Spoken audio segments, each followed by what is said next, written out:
Okay, Chairman, you can begin. Thank you. Good evening, everyone. Welcome to the planning meeting on the 17th of February. That's to the speakers, the members, the officers, everyone. March, Chairman. 17th of March, Chairman.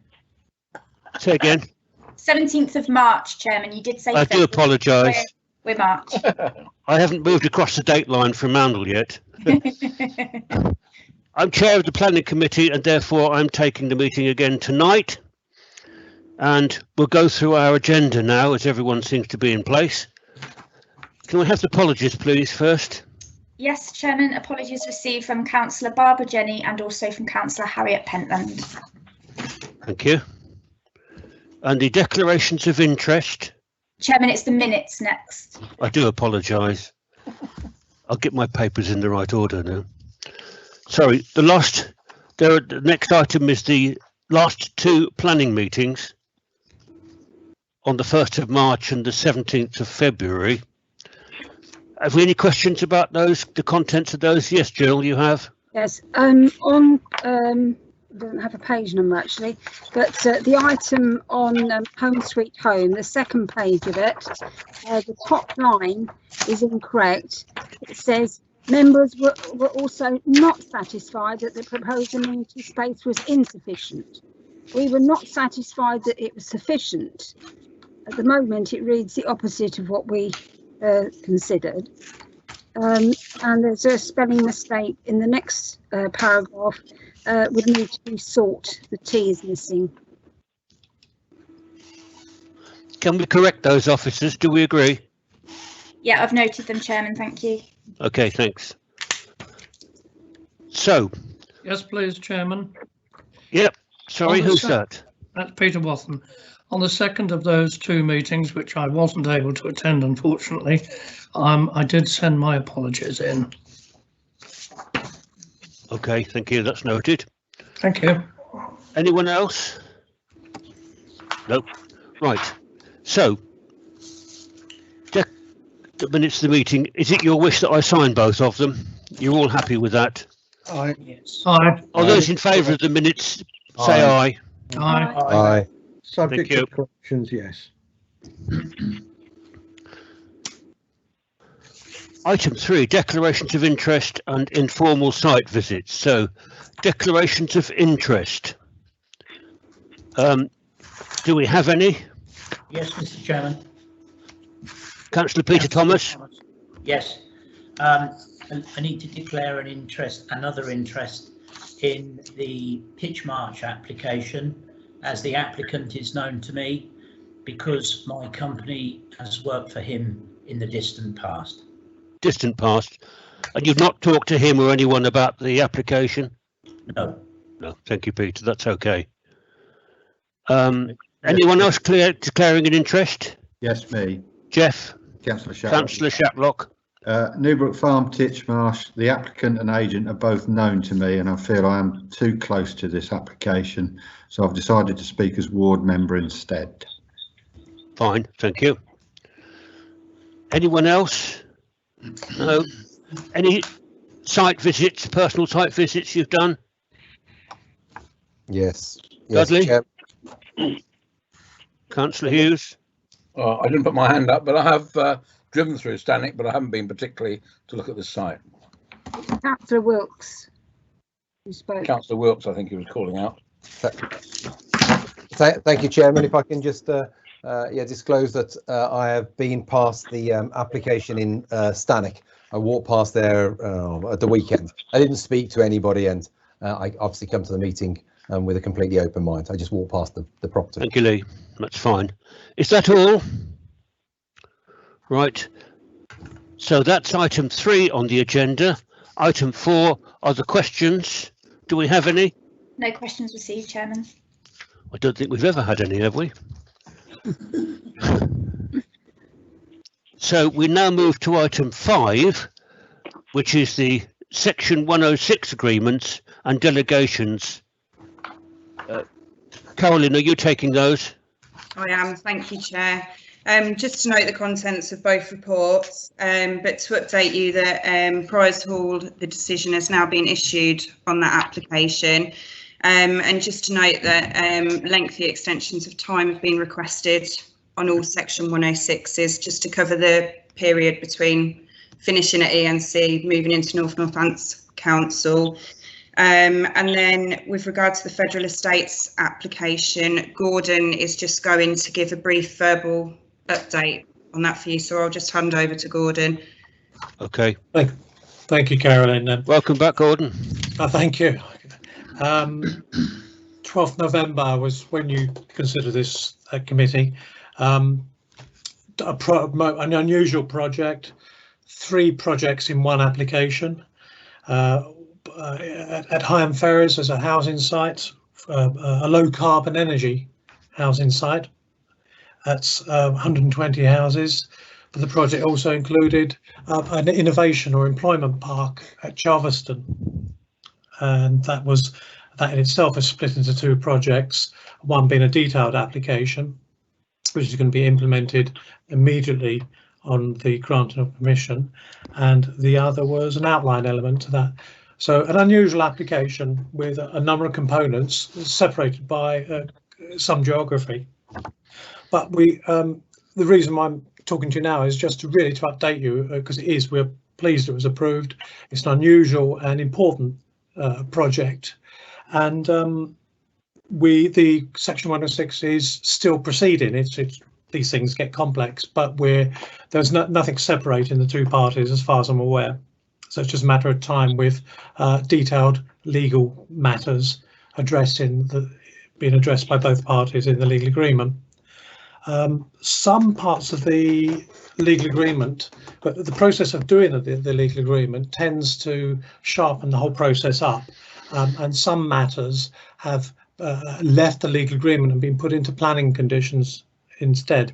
Not unusual, but this does happen. Members' wishes are still being secured. It's just the mechanism in which we do it is adjusted to suit. An example of that would be the travel plan. We recommended that was put into the legal agreement, whereas in truth it's more suited as a condition to secure that. There was also some of you may remember for Site 1, the housing, it was important that we had a further traffic study, allow a bit of delay. A post-COVID traffic situation needs to arise, and then we would be obliging the developers to look again at the main entrance to the site.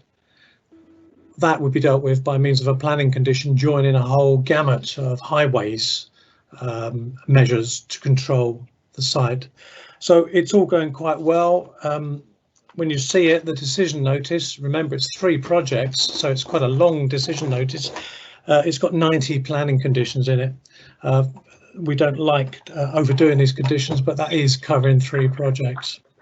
So it's going well. We're nearly there, but we should see it completed within a week or 2. Thank you. Thank you, Gordon. That's a good update.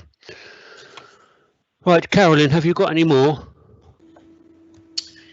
No, that's it from me, just to ask for members' agreement to the requested extensions of time. And any notes on the delegation? Yes, let's go with that first. Yeah, it's Councillor Mercer here. Could I just ask Gordon Smith, with the traffic survey that you just mentioned, see if that's going into a condition, and we haven't been able to see the terms of that.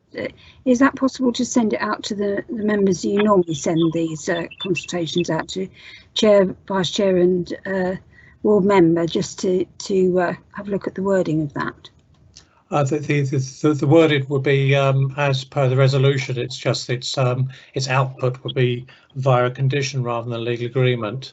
I can certainly send it to you. There's no secrets there, so you can see what we're doing. Just but information, yeah, that'd be good. There's it relates only to the housing site. Yes. Yeah. As you may recall, because of the proximity of the access to the A6. Yeah. I'll send that to you. Thank you. Thank you.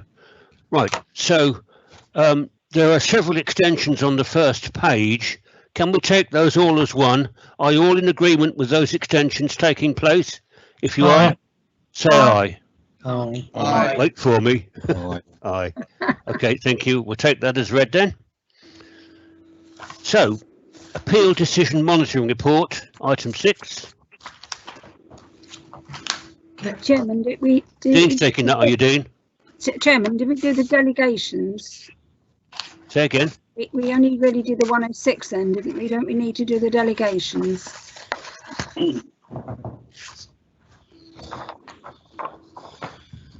The appendix 2. I thought we'd done both of those together. But, Didn't Carolyn, do you want to talk on the 106s? You said that there's a bunch coming up, long extensions, and we've agreed to that, haven't we? Is there anything else to talk about on 106s?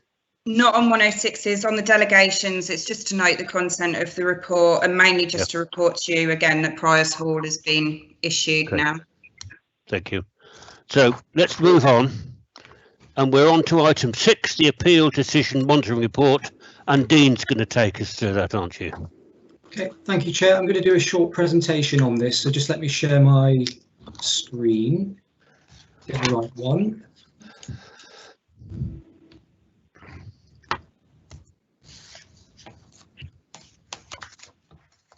Okay, can people see the front page of that? Yes, we can. Yeah, smashing. Okay, this is just to give an appeals update for the period from the 25th of Jan to the 19th of Feb this year. Oh, it's gone back to this again.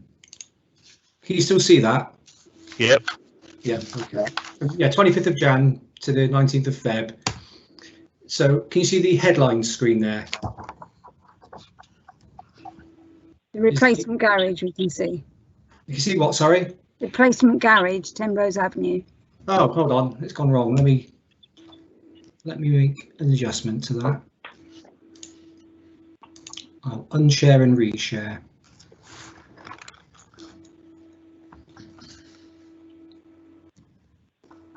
I do like it when we share. Oh, wonderful. Takes hours. And the computer's just taking this particular moment to have a bit of a freeze on me as well. So let it just have its fun.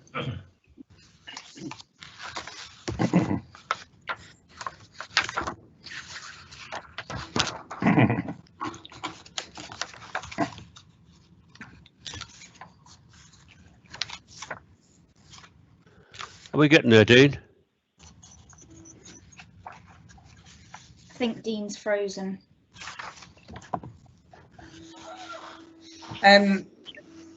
Dean's having problems with Teams. It's just kicked him out of the meeting, so he's going to try and log back in. Okay.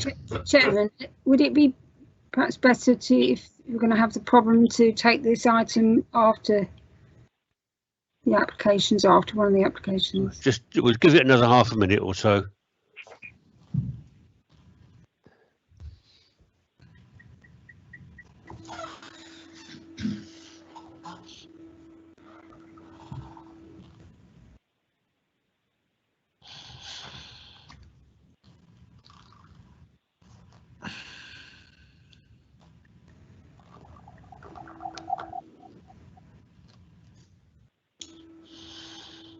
Or perhaps we've given it long enough. Dean, can you hear us? Carolyn, shall we move this until later in the agenda? Chair, can you hear me now? Yes, I can, Dean, yes. Apologies for that. Teams booted me out completely, so let's try again if you don't mind. Well, if you feel you have to, you could give a verbal report. I can, but I've spent the best part of a morning doing a slideshow, so I'd rather show it to you. Okay. Right. There we go. See the front page. Hurrah. Right, let's get going. So can you see the headlines screen? Headlines now, yep. Good. Right, let's keep going. So the headlines of the appeals for the last couple of months, we've had 5 appeals in total. 2 of them haven't been decided. They were withdrawn by the applicant because there was issues relating to their red lines.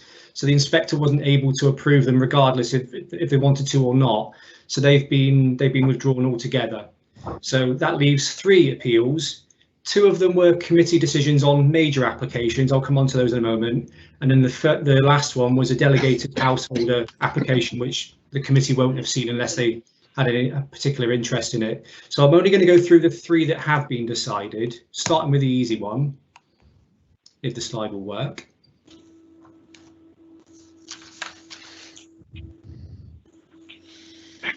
I'm having a good day today, aren't I?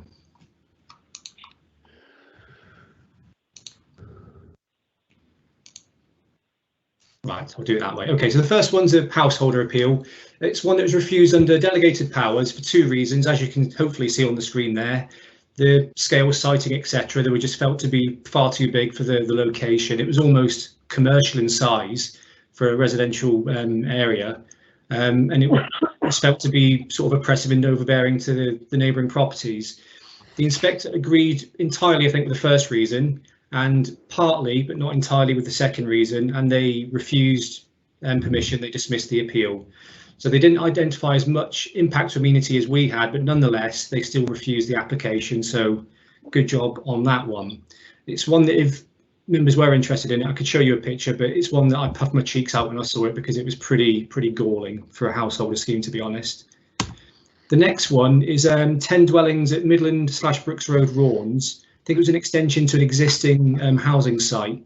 That's one that was recommended for approval by officers, but the committee decided to overturn it for one reason, which had sort of 2 elements to it, as shown on the screen there. First part being the tandem parking, second part being about waste storage and collection. The sort of sub-bullet points there were kind of add-ons to the end of it. Was one large reason with several components.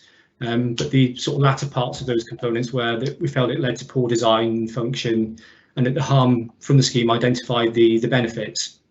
However, the inspector didn't agree with that, and they've allowed the appeal. They've granted planning permission for the development. So I'm just going to quickly go through a couple of the points raised by the inspector. So on the tandem parking matter, which officers know that members are very much not keen on tandem parking, but this is just to reiterate what inspectors have said to us before. The numbers here are the paragraph numbers from the appeal decision. So in paragraph 7, the inspector notes that it was 4 of the proposed dwellings, so 4 out of the 10, and it notes what the Highway Authority have mentioned in their standing guidance, that the tandem parking is inconvenient, etc. But they took the view that it was a relatively small proportion, in paragraph 8 this is, and did not consider that was an over-reliance, and couldn't find a clear reason that they felt that it wouldn't function well in a parking context. So they found against the council on that point. On the other element, waste storage and collection, they noted that each dwelling would have its own sort of private amenity space, and there would be adequate space for bins to be placed on collection day. That's been demonstrated through a vehicle tracking plan, which the waste management team were happy with, basically. So, and they were quite satisfied that waste and storage collection could be secured by a condition. So that's the Midland Road site. The next one is one that I had, which was the dog kennels application in Woodford. Again, that's one that was recommended for approval by officers, but the committee refused it. But there were 4 reasons for refusal rather than just the one on this particular application.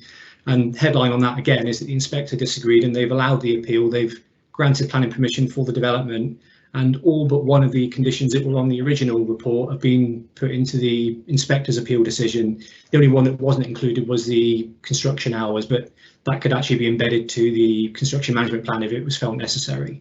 So just to go, I'll go through these in the same way that I did with the last one, because there was 4 reasons. First reason was loss of amenity relating to noise and odours. The inspector accepted that, you know, you can't entirely control dogs barking, dogs are dogs, but he gave quite a lot of weight to the proposed management arrangements and the building insulation properties that they felt would mitigate that impact. Noted that Mandy Dennis from our environmental team had undertaken a separate noise assessment because she wasn't altogether pleased with what the applicant put in, and the inspector kind of concluded the same. Was more convinced by what Mandy had done than what the applicant had done. Further, he noted the distinction between statutory nuisance and amenity impact, because that was a point that came out during the debate, but was satisfied that even in the worst case scenario that the noise impact would be acceptable. On odour, which was a kind of supplementary point to this reason more than anything, they were satisfied that the applicant had fully considered this and the mitigation they were proposing would be acceptable effectively. On to the second reason, which was the visual impact, the sort of cluster of buildings in the open countryside. Part of the debate centred around a valued landscape argument, which in a general visual sense, I think we accept that as officers as well. But when the inspectors looked at it, they've taken it at face value that this particular landscape does not have a designation. So it doesn't have any heightened status as such. We just assess the application on its merits rather than putting any more substantial tests upon it. Again, noting that there's quite a lot of large buildings because, 20 dogs per building and other supplementary buildings, a training barn, etc. Quite a lot, but they're all single story and they would appear as utilitarian agricultural type structures. And because the land is quite low lying, it's quite low down relative to where the village is. They were satisfied that the visual impact was acceptable, not just on the village, but also on the conservation area and the listed buildings on the sort of end of that as well. Third reason was the location and the unsustainability of it. I've underlined a few parts here where it talks about the MPPF not distinguishing between business models. And the reason I've underlined a part of that on that bullet point is the applicant in this case is a charity rather than a commercial business. And that was brought out, I think, in the debate that there was some concern that, well, they're not actually a business generating money. So should it be, should different weight be given to it? But the inspectors concluded there, the MPPF doesn't distinguish between charities or businesses that make money. It's all types of businesses in rural areas. And they're quite stark in the part I've underlined in the second paragraph, which is effectively saying there's no need for the proposal to benefit the village in any manner.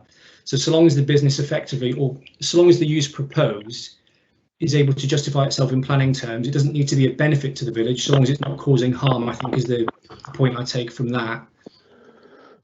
The third bullet point talks about lack of public transport, and paragraph 84 of the MPPF, that's the section of the MPPF that relates to supporting a prosperous rural economy.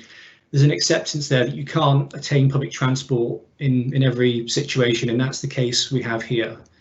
And finally, they concluded on that point that although it's an open countryside location, with regard to local and national policy, which is what any planning application should be assessed against, it's the development plan, unless material considerations indicate otherwise, they concluded the location was acceptable for what was being proposed. The final slide on the dog kennels application was the fourth reason for loss of agricultural land. And there was a bit of ambiguity in this because when the appellant's statement came in, they were disputing that it was agricultural land. We thought it was, they thought it wasn't, but there was no conclusive evidence in either direction, to be honest. And because the inspector didn't really have any evidence before them to conclude either way, and they couldn't identify any particular harm, they concluded there was no overall harm on that matter.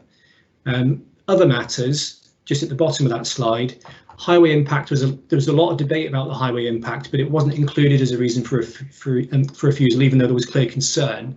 The inspector agreed with what the local highway authority had said on that point. And the final point, it wasn't mentioned in the inspector's report, but I thought it was worth mentioning here because I remember it being debated that because it was such an unpopular application locally, that members almost felt compelled to give weight to the volume of objection. But there's been no mention of that at all in the inspector's decision, and I don't think I've ever seen that mentioned where the volume of objection is a cause to be a material consideration. It's a case of the material considerations being what they are, noise, amenity, highways, etc., not necessarily the volume of people who are saying it. That's the last slide on the doggies one. So just a summary on sort of general points. So we might get the Brooks Road ones back at some point soon if they resubmit them. And when refusing permission for any application, whether that's by us as officers or the committee doing it, we need to be very robust in our reasoning, because that's where we seem to come unstuck at appeals sometimes. Again, whether that's officer or committee refusals, it's making sure there's substantial evidence, because an inspector will look at the development plan policies, not necessarily the nuances behind them. They will just look at what they say, and if they haven't got evidence to back up a reason, then we're finding that the inspector's decisions are going against us. And you can see that the third bullet point there is they're giving quite significant weight to responses from technical consultees. For example, Mandy Dennis attended on the dogs application to give advice on amenity, and highways have given us advice, etc., because they've done, they're experts in their field and they do provide clear evidence or evidence that can be substantiated. And just to reiterate what you said a moment ago, that when it comes to the volume of public objection, no weight is given to that. It's the material planning considerations in their general form that is what are taken into account. And I shall leave it there. Thank you very much, Chair. Thank you. Very clear, very precise. Thank you. I've got two speakers I can see. The first is Councillor Jill Mercer. Thank you, Chair. Well, I'd just like to say that one inspector makes this decision. That is one single person who doesn't have any connection with the area, who never has to be accountable to any problems that occur in the future. We as local councillors do take regard of what the concerns are of people, and dog barking, it may not be a statutory nuisance, but it is extremely annoying. And they were saying there was one point that the insulation was good, but on occasions the dogs were outside, there's no insulation then. And so that is on the noise. And on the landscape, we constantly have applications in the open countryside. We're constantly told we cannot allow things in the open countryside because it is open countryside. Yet all of a sudden we have an application that's in the open countryside. Yes, it will be somewhat agricultural in aspect, but all of a sudden it's suddenly allowed. This application, I've got no hesitation that we made the right decision, but obviously we have to accept that we were overruled. Okay, thank you, Jill. Next is Councillor Andy Mercer. This is one where if we had sufficient money, I would go for judicial review of the inspector's decision. I feel it's that bad. I think it is ridiculous for them to say this was not agricultural land, this is not open countryside. If you're going to allow this and say it's not agricultural land, there's no proof of it, what level of proof do you need? You have to actually see a plough go through that piece of land before you'll accept it's agricultural. So that was, I regard that statement by the inspector as ludicrous, and I think a proper planning barrister would tear him apart at a judicial review. That's my personal view on it. Several other aspects of it, I find that the inspector's decision, I wouldn't go as far as to say is perverse, but certainly is a variance with what natural common sense would say. To suggest there would be no noise nuisance, well, you may argue that the level of nuisance, the noise level, will be low. Might say that the number of dBs are low, but that is for statutory noise. We are dealing with amenity noise, which is not based on absolute levels of dBs. It also takes into account the pitch, the tone, the degree of interruption in normal activities that it causes. So I personally disagree. Someone has just shared their screen by accident. I'm not sure who it is. Yeah, it's gone now. No, it's still on my screen. I've still got someone sharing. Somebody called CH. It's Councillor Hughes. Councillor Hughes, you're sharing your screen. As a result, we're seeing strange things. If we had unlimited money, I would go for a judicial review of that decision. I think that so much of it is non-supportable, frankly. Okay, thank you, Andy. Councillor Lee Wilkes. Thank you, Chairman. So I'm quite heartened by the inspector's report. I mean, as we all know, planning is not a black and white matter. If it was that simple, then none of us would be here. No officers would be here. None of us councillors would be here, because a computer would be making these decisions for us. So it is open to interpretation and judgment, and the interpretation of judgment of one inspector can be completely different to another inspector. And I was heartened actually to see that really the reason, if we look at the Midland Road in Raun's application, so we lost that, the inspector didn't agree with us, but it was purely down to the judgment on what is considered an over-reliance on tandem parking. We as a committee decided that 40% of the houses relying on tandem parking was too much. It was an over-reliance on tandem parking. This inspector felt that 40% wasn't enough. But it does just go to show it is purely down to an individual's interpretation or judgment or feeling on what over-reliance is. It is not an exact science. So I was quite heartened to see that. I think we made the right decision on both of those. And with a different inspector, we could have had a different decision. These are clearly in the balance. Thank you, Chairman. Thank you, Lee. Right, we've got. I've got my hand up. Who's that? I can't see you. Dudley. I've got afterwards, please, Dudley. Jamie Parsons first. Okay, fine. Jamie's telling Dudley how to take the share off. Thank you. I didn't know I got it on. You have. That's the one there, yes. Click on that one, Councillor. Jamie, go on. Speak to us. No, that's fine. Councillor Hughes has found the correct button. I appreciate it's not always easy. Right, my fault. Jamie. No. Mr. Parsons. Jamie was just trying to help Councillor Hughes. That's very helpful. Thank you.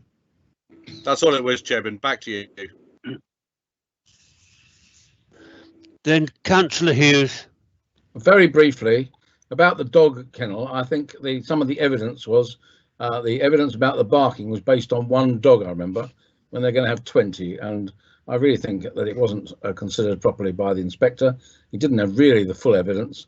And it was a very perverse decision of his to allow this in the open countryside for all the reasons that have been expressed by my colleagues. Okay, thank you. Peter Watson. Thank you very much, Chairman. Very briefly, totally agree with Councillor Mercer's ×2 points. You know, we're here to make the judgment. We're here accountable to the local people. Yet some guy from God knows where can come in and decide his or her view on the matter is better than ours. Thinking about highways, I get the feeling all too often their judgments are based on purely desk survey type things, rather than actually coming out and looking at the situation live. Okay, thank you, Chairman. Anyone else wish to speak on this topic? I can't see anyone. Not on this topic, Mr. Chairman. Yeah. This is Councillor Nick Peck from Stanwick. No. Hi there. You've made it. I've been listening to the whole thing. I've been here all the time. Have you? Good. Yep. I wanted to have a talk about One St Lawrence Way. Is this the appropriate time? Sorry, when we called for you to be there, you weren't at the beginning of the meeting, but I understand you are there now. Yep, I've been here all the time. You were a speaker, aren't you? I am, yes. Can I ask our legal advice, Jamie? Is it okay to give him his speech now after we've debated it? No. I think he wants to speak on the application. He wants to speak on the Stanwick application. He just needs to wait.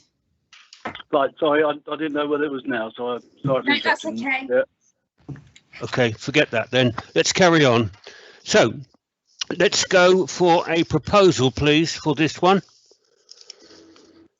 Can you give us one, please, Peter? For what? For what?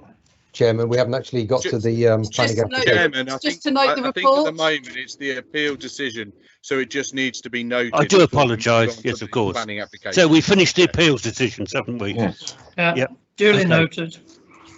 Duly noted. So let's move on to the planning applications and jump ahead.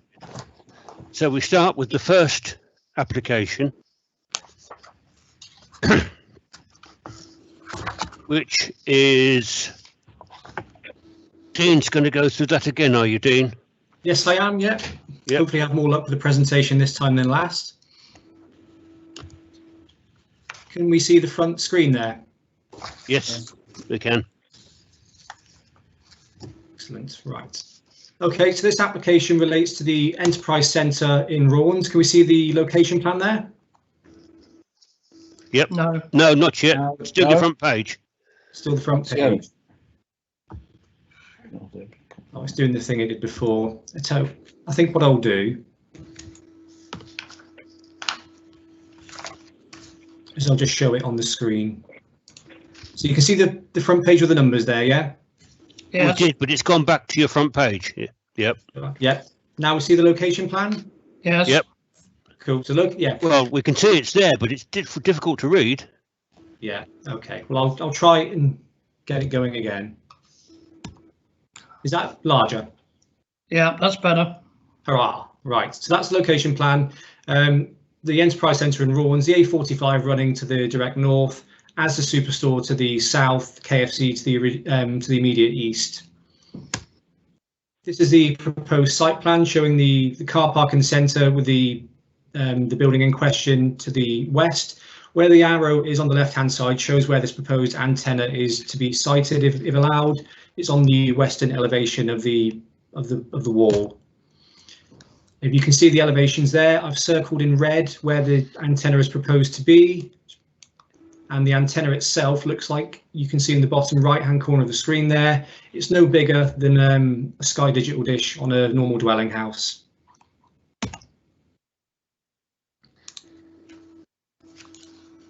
Come on. Computer really doesn't like me tonight. That's a photo of the elevation there. Again, I've circled in red where the antenna is proposed to be. Effectively, it's just to boost the mobile signal for users of the Enterprise Centre. You'll see from the update sheet, there's been no objection from the Town Council now, and there's been clarification on the wider impact of the signal because we've been asked the question about whether there'd be impacts, positive or negative, for local residents. The applicant, or the agent rather, has confirmed that effectively it's to benefit users of the Enterprise Centre and shouldn't really have a wider impact. It's a booster, it's not a mast. So the recommendation is to approve the application once the consultation period has elapsed. I think that's in a few days' time from now. Thank you, Chair. Thank you, Dean. Very quick. We have one speaker on this application, and it's Councillor Dorothy Maxwell. Councillor, are you ready? Are you with us?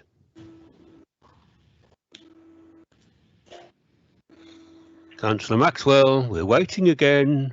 Councillor Maxwell, please press *6 to unmute yourself.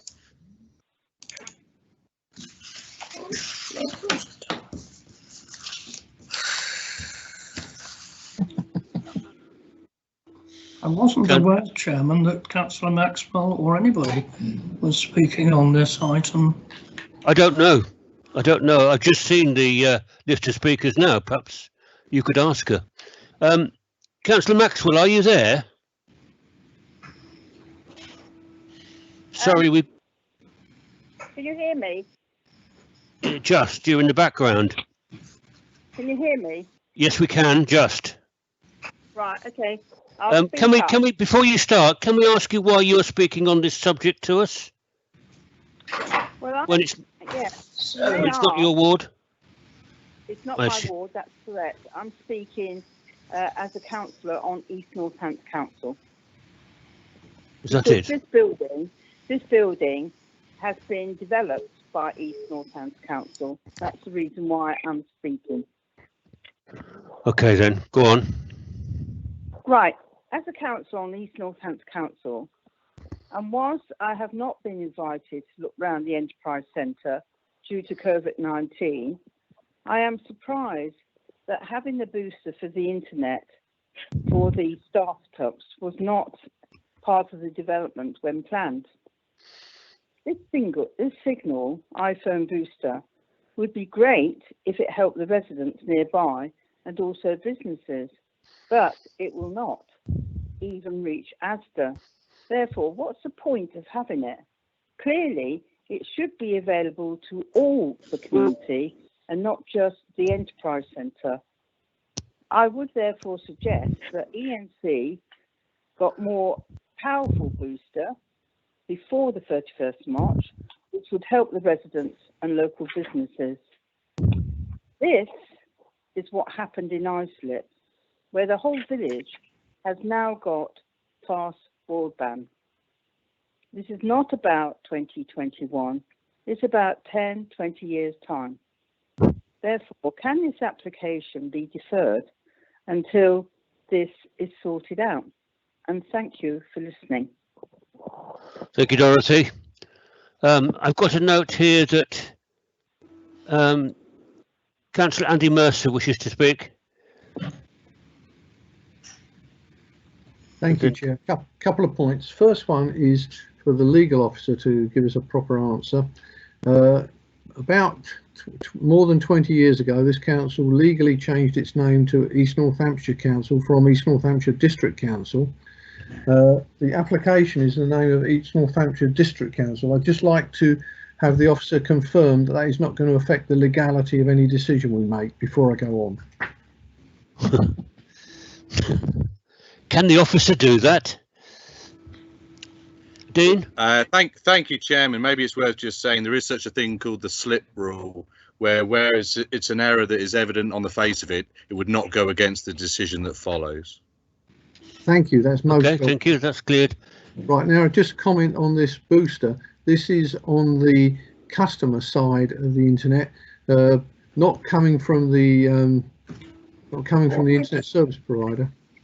Peter Wathen wants to go in, I think. Well, I mean, yes, thank you very much. I mean, we seem to have a curious set of procedures tonight. Normally, after the officers given their report and any public speakers, it's down to the ward member to open the discussion. Right. Would you like to start again then, Peter, and open the discussion for us? Right. Well, I won't start again because I haven't started at all. Okay, thank you very much. I thank the officer for a very clear report. I think what is being proposed here is very much needed, and I see no objections to it whatsoever.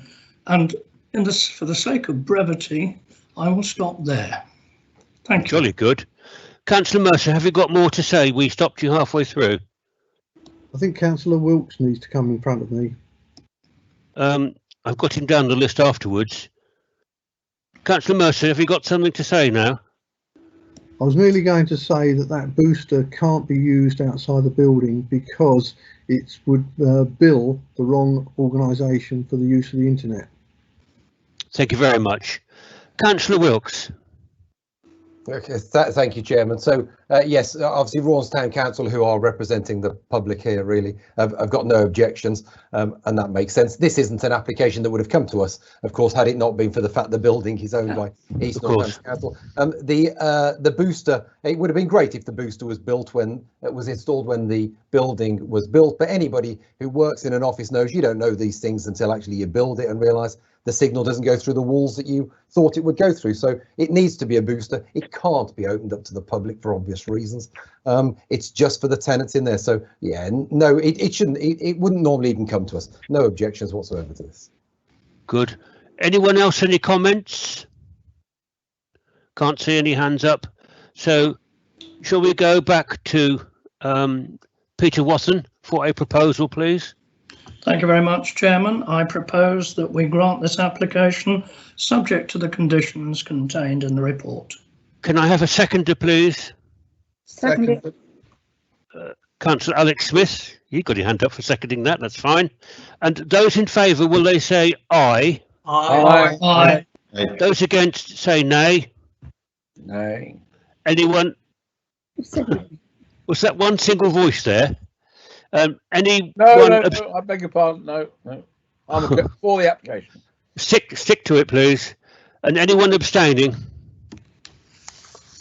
No. So that's carried. Thank you.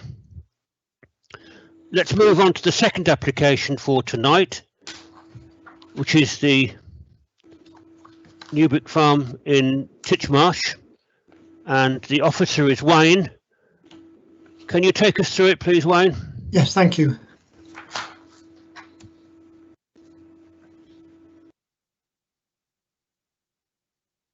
Is that it? The presentation, is it on the screen now? It's gone away again. You can see the front page. You can, I can't though.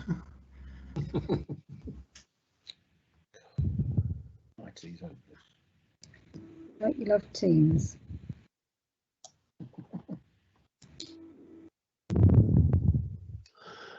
Are you getting there, Wayne? We can't see anything.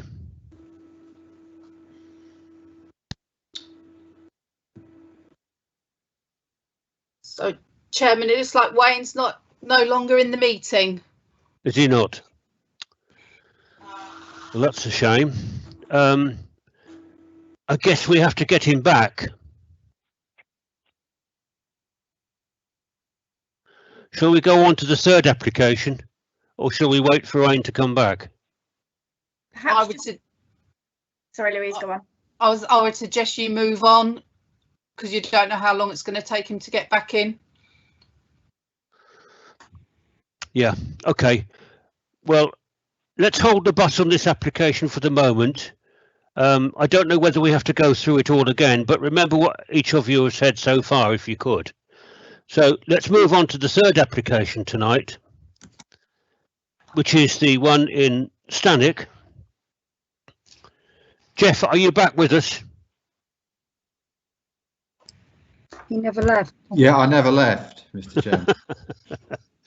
Right, so the officer is Ian Bosch. Can you tell us this about this application, please, Ian? Yes, good evening. I'll just load my presentation onto the screen. Bear with me a second. Okay, can everyone see the PowerPoint? Yeah, got the front page. Great, okay, brilliant.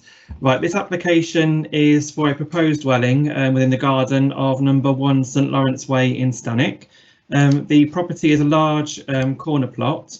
You can see here on the screen in front of you, number 1 is shaded out in the black, and then the red is the site, which is the subject of this application. The site plan here shows the footprint of the proposed dwelling. The parking would utilise the existing parking which serves number 1, which is located to the rear, accessed off Mansfield Street, and permission has already been granted on a separate application to relocate the parking for the existing dwelling to number 1, which would be accessed via St Lawrence Way.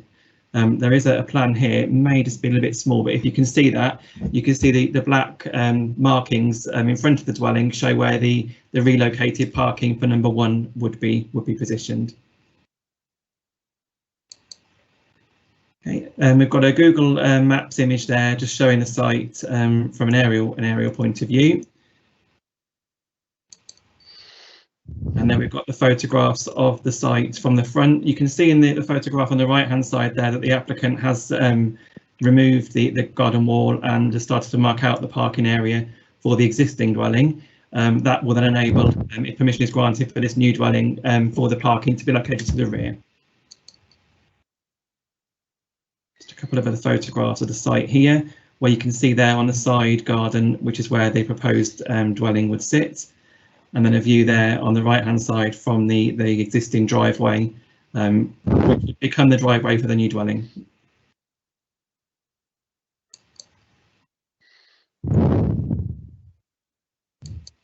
And here we have the proposed plans for the new dwelling. It's a 2-bedroom dwelling, which would comprise of a kitchen, open plan kitchen, dining room, living room on the ground floor with a study, and a ground floor cloakroom, and on the first floor there would be 2 bedrooms and a family bathroom. The proposal would be to treat the elevations with brick to match the neighbouring dwellings, and you can see the plans there show the dwelling in alignment with number 1 St Lawrence Way to the left. Okay, if there are any questions. Okay, thank you, Ian. Thank you. We've got some speakers first. So have you finished, Ian? Yes, I have, thank you. Yeah, and there's another page come up. So no, that's we've got just a recommendation at the end there, but I've finished my presentation. I got you. We've got 3 speakers on this topic tonight. The first one is Katie Rigg, who is an objector. Are you there, Katie?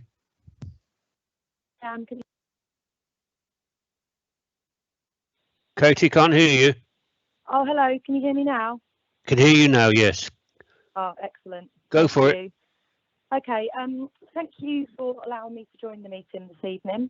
The 3 points I'm making on behalf of other residents and myself in relation to the application are as follows. Point 1, the initial planning application was previously refused in September 2020 on the following grounds. Proposal would result in a cramped and overdeveloped form of residential development that would be at odds with the character of the surrounding built form and prevailing character. The proposed dwelling would not positively contribute to the street. Proposal fails to demonstrate that it can meet the highway safety requirements in relation to the required off-road parking provision and the impact of the proposal on the junction of St Lawrence Way and Mansfield Street. By failing to provide any evidence to demonstrate the need for such a large dwelling, with a floor space more than 60% greater than the minimum space standards required for a two-bedroom dwelling, the applicant has failed to demonstrate that the proposal meets the need for smaller dwellings in Stanwick. Officers have gone against everything said previously as grounds for refusal of the application, so we're curious as to what's changed for the recommendation to now be to approve it. According to the plans, the proposed dwelling is now taller and more imposing than in the initial application that was refused, only shorter in length, and will have 4 windows and a front door all overlooking my property, as opposed to 3 noted to the 3 noted on the committee report, 2 of which will be unobscured windows for the lounge and bedroom. Although the floor plan doesn't indicate a window facing south on the plan, whereas the drawing does. From what I can see, the height of the proposed dwelling will be the same as number 1 St Lawrence Way, and the ground level sits 1.3 metres higher than our property, meaning we will be significantly overlooked. A bungalow would have been bad enough, but this is a proposed 2-storey dwelling in a garden, and as pointed out by the parish council, is contrary to the Stanwick neighbourhood plan. You only have to look at the size of the plot to appreciate that this development will be anything but cramped and overdeveloped in appearance, particularly given the already approved extension of number 1 in conjunction with this proposal, and there will be little to no room for adequate garden space. Point 2, permitting the application will result in loss of amenity for our property and that of surrounding properties. We face a potential loss of light and a certain loss of visual amenity and privacy. With a small alleyway between the existing property at number 1 and the wall boundary of the proposed dwelling, the front door will be almost straight onto the path to Mansfield Street, which is a distance of only 15.4 metres from the front door of our property and 8.8 metres to the front of our garden. And there aren't any plans to preserve our amenity by putting up a high fence to obscure this view. Existing properties on the estate are also set back from the road, and this clearly won't be the case with the proposed dwelling, and it's not in keeping with the streetscape or character of the estate. The long-term effects of which the applicant will not have to endure, but we will, as well as major disruption, increased traffic and congestion from the construction site over the many months to come. That's the time, Chairman. Thank you very much. That's your 3 minutes up. Thank you, Katie. So the second speaker is Mr. N. Peck, who is speaking on behalf of Stanwick Parish Council. Thank you, Mr. Chairman. I'm the chairman of Stanwick Parish Council, and I think the previous speaker must have read all my notes, because we would reiterate all those points, and the Stanwick Council confirms it's in full agreement with all those reasons. The only other things that I would like to add is that the parking, especially at weekends, is actually terrible around that area. And if the new dwelling was to have visitors, if it was permitted, again, the parking will be terrible. Weekends and night times is diabolical. Over and above what's already been said by the previous speaker, there is the issue of the waste bins that would have to be on the pavement. The cars having to, on number 1, having to park behind each other. I don't think that's going to happen, and it'll further exacerbate the parking issues all the way around that particular site. It does look an overbearing property. It has gone up in height. It will give a loss of amenities to surrounding. That is all I wish to say, Mr. Chairman, so thank you for your time. Thank you, Mr. Peck. And the third speaker on this topic tonight is Councillor Helen Howell, who is our ward member. Helen?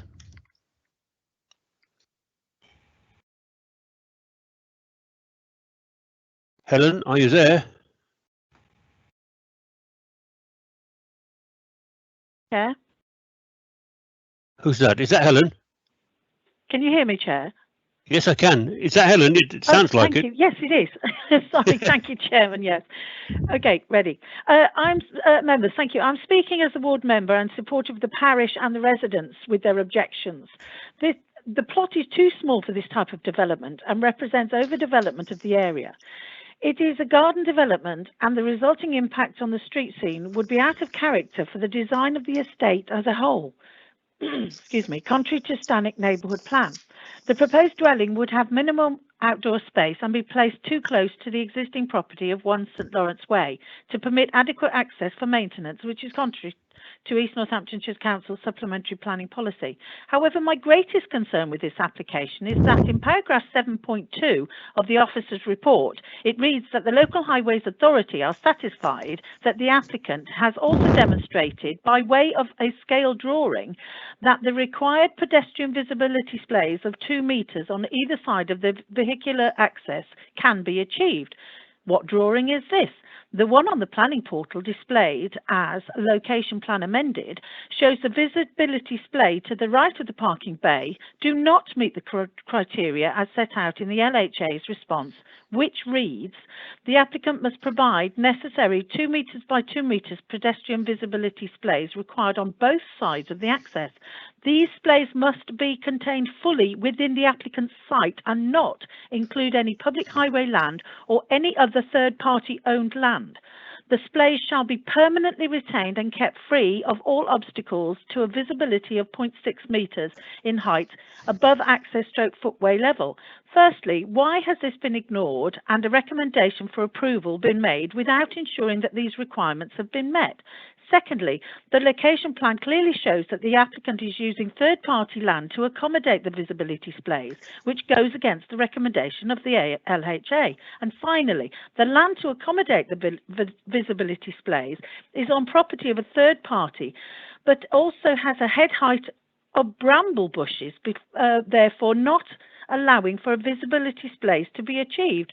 Members, I'm amazed that the recommendation for grant has been made for this application when we have such strong grounds on which to reject it. The LHA made it very clear in their response that the application that the visibility displays need to be contained fully within the application site, and this fails to achieve this. I urge you to consider the safety of pedestrians, if nothing else, and reject this application on the grounds of safety and the LHA's comments regarding the displays. I would also suggest overdevelopment of the site, and that it is out of character. Thank you, Chair. Thank you very much. And those are the speakers now. So we now move to maybe not quite the ward member, because we're going to use somebody in. Dudley, did we agree you take this one? I did, yes. Yes. So can you introduce it to us, please? Okay. Can I start with point 5.2, which there was the refusal, which Katie, in her very interesting speech, referred to it. The design, and we're now looking for actual planning reasons why this is not suitable. Design is not suitable. It will only have really 1 parking space. Now, the LHA parking standards state that a single garage cannot be classed as a parking space. Therefore, it will only have 1 off-road place, which is why one of the reasons why it was refused before. And it's obviously a very cramped design. And if you look on number 2.3, it actually says proposed building would make use of a single car parking space and a garage. So that is obviously one thing. The next thing, we go to point 7. I'll just go here, 7.5, and that is the neighbourhood plan. Now, I know we've said before that unfortunately neighbourhood plans are not always given the weight they should be given, but it states the local plan neighbourhood will clearly identify sites with abilities to meet the rural housing requirement. This site has not been allocated development. So it is not in the neighbourhood plan, it's not been allocated development. Now, it's a 2-bedroom house, but in 7.7, I noticed that, and we've argued this lots of times, the study is in fact a 3rd bedroom. So we've got a 3-bedroom house, because the officers say it could be a 3-bedroom house, not me, 7.7, with a 1 parking space. Well, I think a 3-bedroom house with 1 parking space is not within anybody's plan, really. It's totally wrong about that. Then we move to the next thing is the whole issue of the street scene. It's right on the pavement is going to be right on the pavement, unlike all the other houses there who are set back. It's obviously very cramped in its position, and it's quite out of keeping with the surrounding houses. So for those reasons, I would suggest that it is inappropriate, but I look forward to my colleagues adding to that. Thank you. Thank you, Dudley. Ian, would you like to comment on some of the words we've heard so far from the speakers and from Dudley before we move to other members? Yes, thank you, Chair. If I could just address the highways comments first of all. The driveway is an existing access. It's an existing driveway, which currently serves number 1. So it's not going to be an intensification of the driveway at all.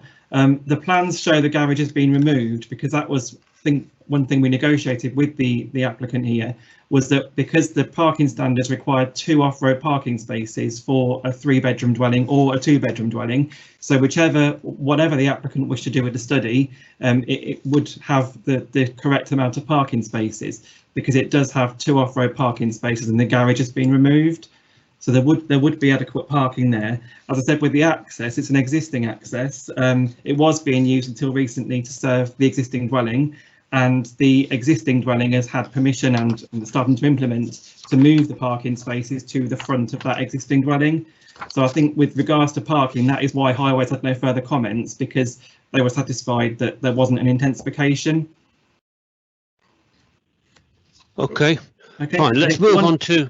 Sorry, there was one other point regarding the waste bins. Okay. There is adequate storage in both of the gardens to store waste bins. The gap between the dwellings will be 0.9 metres, and we have measured a wheelie bin today, and that was 59 centimetres. So they'd add an adequate gap to get the bin between number 1 and down to the rear garden, and they would then have to present the bins at the curbside on collection day. Okay, good. Okay. Is that it, Ian? Sorry. That was it. Thank you. I don't want to cut you off again. No, you haven't cut me off. Don't worry. Fine. Well, let's go to other members for their comments. I don't see anyone asking to speak. Sorry, Andy Mercer, I can see you waving. Then Councillor Wilkes. No, Lee's in front of me, Chair. Andy, please give your points now first, then we'll go to Lee. Okay, Chair. I was going to ask, does the officer have a site plan that he can share so we can actually see what the highway splays are? Ian? Yes, Councillor Mercer, I can find that for you. Did you want me to find that now while you discuss something else and I can come back with it? Is that okay? That'd be fine by me. Thank you. Thank you. Okay, you do that, please, Ian. And shall we move on then to the next in line, which was Councillor Wilkes? Thank you, Chairman. Actually, this is going to blend into Councillor Andy Mercy's point. It was hard to disagree with the speakers, actually, that we heard, who quite eloquently put across their points. And I have to say, looking at all the documents we've got and listening to that presentation, it's easy to see why we've got objections to this development. Now, on the face of it, it does seem to be overdevelopment of the site. This house is going to abut the boundary on one side exactly. There is not a millimetre spare. And on the other side, it is almost on the pavement. So you couldn't physically fit anything more onto the width of this plot. That says to me overdevelopment. And it also clearly, everybody can see, it's going to affect the street scene. I would agree with some of the comments that it negatively will affect the street scene. But having said that, we keep being told by officers that, yes, whilst we may have these issues, they are difficult to use these issues as a main objection. But actually, suddenly something cropped up there when we were listening to those speakers, and I hope Councillor Andy Mercer is happy because I'm picking up the point that he just made. Something just cropped up there, and this has suddenly made this a much easier decision. If we look at the plans here and we look at this application, there is tandem parking. Now, tandem parking is a nuisance, but it isn't a reason to object. And the problem with tandem parking, besides the fact that we've got 2 cars parked, one in front of the other, is that the cars pull onto this driveway and then they reverse off. And to reverse off, they have to reverse over the pavement and onto the road. Now, that's not unusual. We do see that a lot. And to mitigate for the danger to pedestrians or children that are walking down the pavement as these cars are reversing off, highways very usefully say to us, look, we appreciate that it's a danger and that residents can be put at risk, but to overcome that, we will insist vigorously on a 2 metre by 2 metre visibility splay. So that has got to be a triangular splay at the side of each of those entrances or exits from the site. And this application has those. It's shown on the plan that the officer is trying to pull up on the screen. And if he has those, I'm happy for them to appear whilst I'm talking. The applicant has those visibility displays. But highways go further than say you need to have them. Highways say you've got to ensure that they will constantly be there, that they won't be obstructed, that there won't be bushes growing in them, there won't be cars parked that stop them being useful. And the way that highways do that is they say that the visibility displays must be on land that is owned by the applicant. They cannot be on land that is owned by highways or the council, and they absolutely cannot be on land that is owned by a third party. And that, of course, makes perfect sense. If the visibility display is on third party land, that third party can build a wall or park a car or allow a bush to grow there. And that suddenly stops the reversing vehicle from being able to adequately see the children that were walking down the pavement. And if I look at this plan here, and thank you for putting that on the screen, and we look at the red line boundary of this applicant's site, I can see that the left-hand visibility display, 2 metre by 2 metre triangle, is on the applicant's land. So yes, he will be able to keep that clear. That is what highways want. But the 2 metre by 2 metre visibility display on the other side is on third-party land. It's outside of the red boundary. That means that the applicant will not be able to ensure that that is kept clear. That means that it goes against highways advice. I'm reading their notice on the planning portal now. And that means that it is a danger for cars reversing out of there who won't be able to see. So actually, Chairman, as much as I was listening to the presentation and thinking, well, I can understand all of the speakers and I can understand why they're against this, we are suddenly here presented with something that I presume was missed when this was first looked at, because it doesn't meet highways requirements. So I don't see we have any choice but to refuse this. Thank you. Okay, Lee, thank you. Ian, thank you for putting the drawings up so we can see. What's your opinion of the right-hand side 2 metre splay not being on the property? Yes, thank you, Chair. My opinion there is that we've consulted with highways. They've had a look at the amended drawing and they've come back with no further comments. They're happy with it. And as I said before, it is an existing access. So that's currently being used as an access, providing parking for the existing dwelling. So there's not an intensification there in terms of use. We have recommended a condition for boundary treatment to ensure that the left-hand boundary would be kept free, because we could have a look at the plans for the fencing before that was submitted. But with regard to the right, that's how that's been since the house was built. Okay, thank you, Ian. Chairman, may I come back? Councillor Wilkes. Thank you, Chairman. Just to clarify there, I appreciate what the officer is saying there, where he said they went back out to consultation with highways and highways didn't object further. That's sort of correct, but it's phrased slightly confusingly. Highways objected. Highways are saying on their thing that there has to be a 2 metre by 2 metre visibility display in both directions. Actually, when we went back to consult with highways, what they said is they have no further comment and no further objection. That is not the same, of course, as them saying they have no objection. They stick, I would presume, with the original objection. And we are now seeing a further development of this site and a transfer of the land to a new property here. It is a change, and I would say that the visibility displays are very much, or should very much, be at the front of our mind. It is for the safety of children and residents. Thank you. Thank you, Lee. Could I? Councillor Jill. Sorry, yeah, go ahead. Is that Amy? It is, yeah. I just wanted, if I can just jump in, I just wanted to draw members' attention to the access to the dwelling directly behind this site, and that is laid out exactly the same as the one that we're looking at for this proposal. So I think it would be very difficult to say that the proposed access wouldn't work or wouldn't be safe when you've got the exact same scenario, albeit different sort of left and right, right next door to the application site. Thank you, Amy. Councillor Jill Mercer. Yes, thank you, Chair. This I think it hinges on what is meant by the local highway authority report, and they clearly state that there has to be this must not be owned by a third party, this extra land here for the visibility display. And as Councillor Wilcox has said, they have no further comments or objections. That doesn't mean to say they have no objections. It's just saying we've said all we needed to say.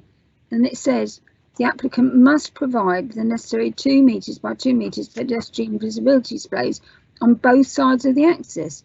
And these must be both fully contained within the applicant's site and not include any public highway land or any other third party land. I think, you know, I don't think we can ignore that, because if allowed, somebody reversing out of there that hasn't got full visibility could cause an accident. That seems you know, quite evident with that. It did seem from the other speakers that it was really cramming this property in to this site.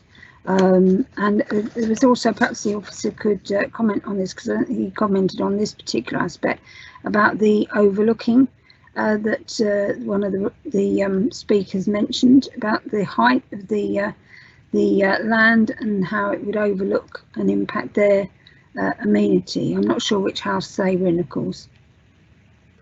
Thank you, Jill. I've got Carolyn and I've got Andy Mercer wishing to speak. Carolyn, do you want to go first? Could Ian come back on that one for me?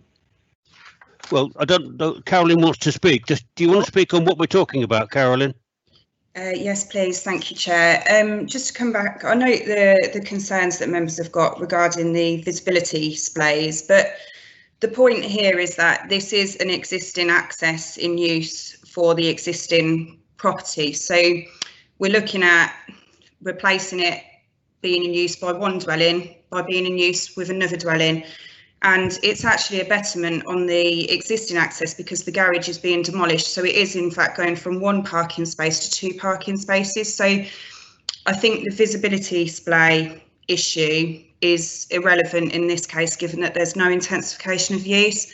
I know Ian's already made that point, but I just wanted to reiterate it again in case members are considering using that as a refusal reason. Thank you. Okay, thank you, Carolyn. I guess if they wanted to, the applicant could buy that corner of land and own that display, but that's not up to us, is it? So, could Ian come back about the overlooking that I mentioned? Ian? Yes, certainly. Thank you, Chairman. We've the closest property is really on the opposite side to the front of the dwelling, which would be 29, 31 and 33 Mansfield Street. Would be located approximately 17 metres away. Having a look in the area, it's common for properties to have a front-to-front relationship.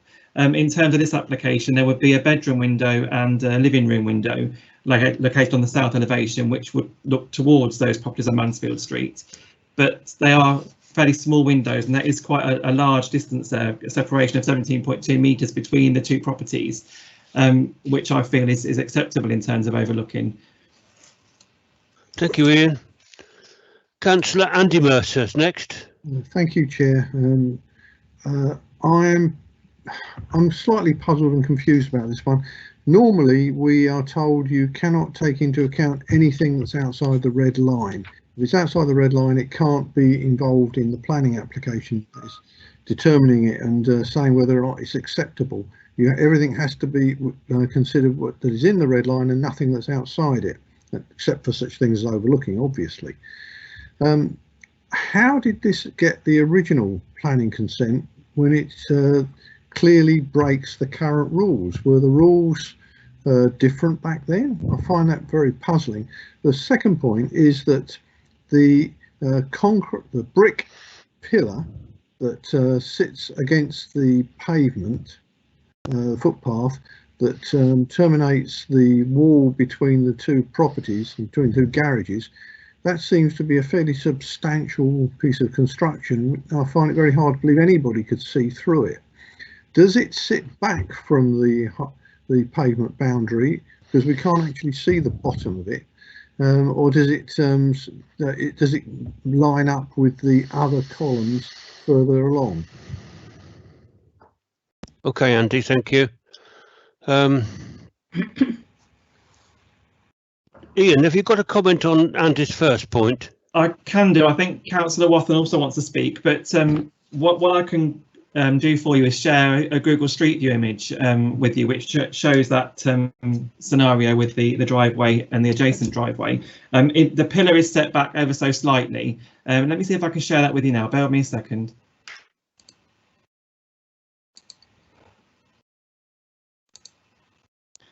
Okay, can you see the Google Street View image on the screen in front of you?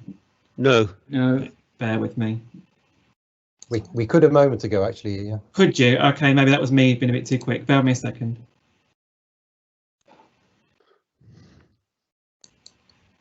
Chairman, could I just reiterate the point really while Ian's just getting that on screen? Yes, Jamie. When it comes to what's an existing position, obviously that doesn't require planning permission. In this instance, that area of space has an existing garageway and a vehicular access.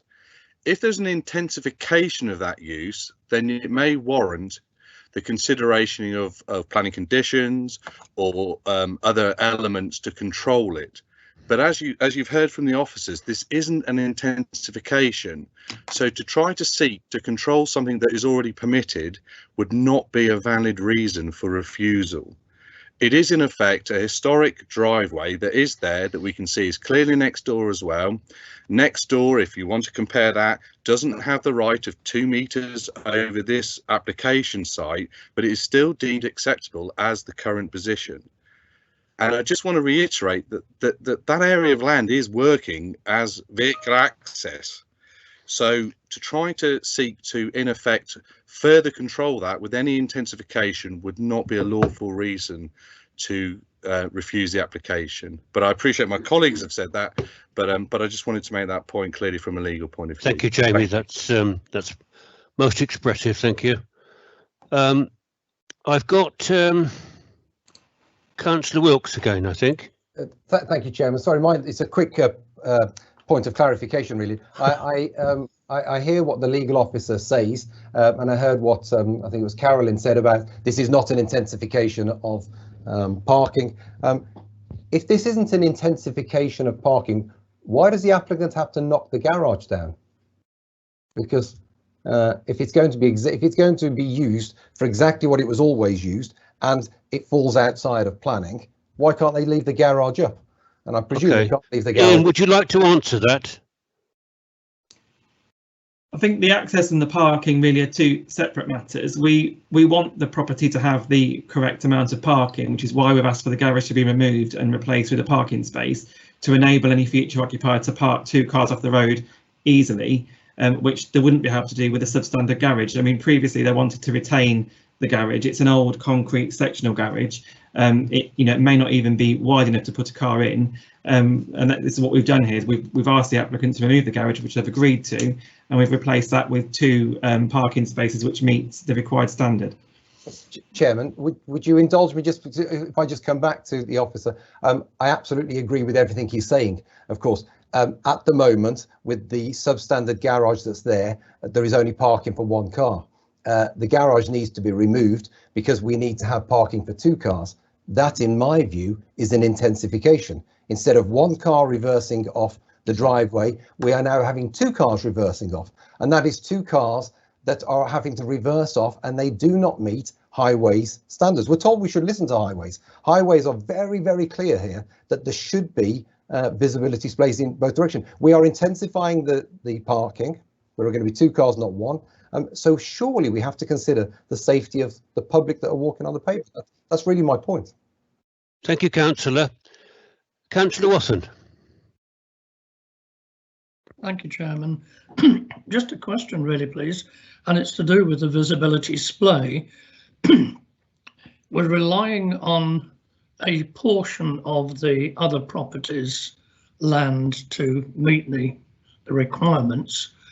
What would happen if the owner of the other property wanted to do something different, create an access or an egress somewhere else and do something else on the little bit of his property that we're relying on for the access display here?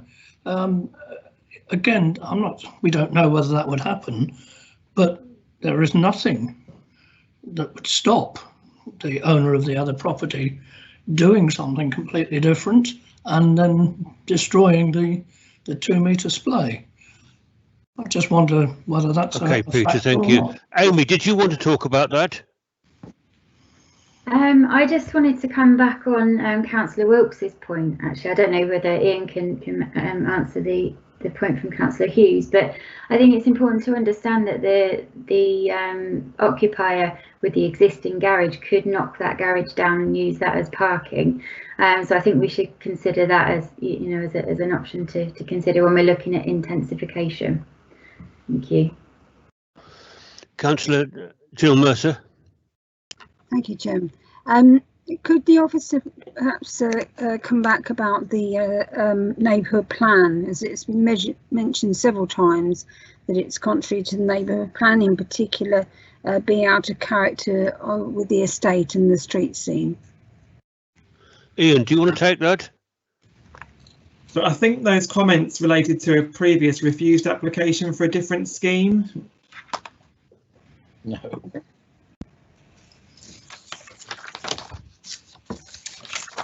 It was mentioned by the speakers. Yes, there was a previously refused application on the site for a dwelling that was deemed to be out of character with the street scene. It was a very different design, and I believe that's where those comments came from. They were, I believe, a refusal reason for the previous application. Sorry, but it was also what one of the speakers said about this particular application. Yes, it was, but that wasn't what was written in the report for this application. This application, my opinion, is that it does, fit in with the street scene and the character of the area. There was a previous scheme for a different dwelling, different design of dwelling that wasn't in keeping, and that was one of the refusal reasons for that dwelling. And the design has changed a lot since that other application. It has, yes. I mean, as I said in my presentation for this application, we're looking at a 2-storey dwelling here, which relates to number 1. The previous application was for a 1.5-storey dwelling, it's a lot lower down, and it was a larger footprint. There was a lot more ground floor space there. Elevationally, it was proposed to treat it with render. There is no examples of dwellings in this area treated with render. They're all brick, which this application has addressed. I saw somewhere that it said that whereas the previous application was overbearing, this is actually higher. It's taller, but to make it taller, it's brought the footprint back. Because we were looking at a 1.5-storey dwelling last time, it had a much larger footprint. To get the space that the applicant requires, making it taller, it relates better to number 1 and to the surrounding dwellings than a 1.5-storey or bungalow would, and it uses less floor space. Okay, thank you. Thank you. Thank you. I haven't got anyone else listed here to speak. Is that all for now? Then can we go back to Dudley for a proposal? Thank you, Chairman. So we have the applicant must provide the necessary 2 metres by 2 metres pedestrian viability displays. There is double the number of cars going to be using the space, so it's nonsense to say it isn't going to be isn't a change in use. I would suggest that alone, although I'm going to suggest other reasons, is a reason why we should not allow this. This is a pavement where young people walk to school. Stanwick is a village. People walk around villages. It's not like perhaps in a city. People walk around villages. The children go up and down the street. The house can be right up to the coast of the street, and really it's very dangerous that cars can just back out without having sufficient visibility stay. Now, it may well be in the past with one car that people could get their friend or somebody to come out and show. When you're doubling the number of cars, that is, I would say, you can't have much more than an improvement increase than doubling the number of cars. It does not conform with the neighbourhood plan. It's not in the neighbourhood plan, this space. It is very cramped on the site, as we've had pointed out to us. The building will actually go from one side to the other side of the site without not a hand's breadth between them. Well, if that's not cramped on the site, I don't know what is. There's hardly any amenity space with it. And in a village where we're supposed to be encouraging young people to be outside and so on, remember, this is we're being told by the officers this is effectively a 3-bedroom house, because a study can be used as a bedroom. Well, that was their suggestion, not mine. To have no amenity space in a village, I would suggest is not at all suitable. It's overdevelopment of the site. It doesn't conform to the neighbourhood plan.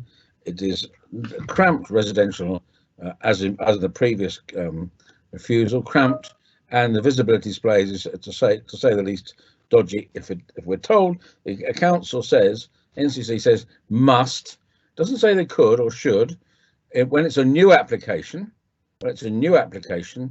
then, of course, we can't take any notice, we've been told, of anybody else knocking walls down on some other site.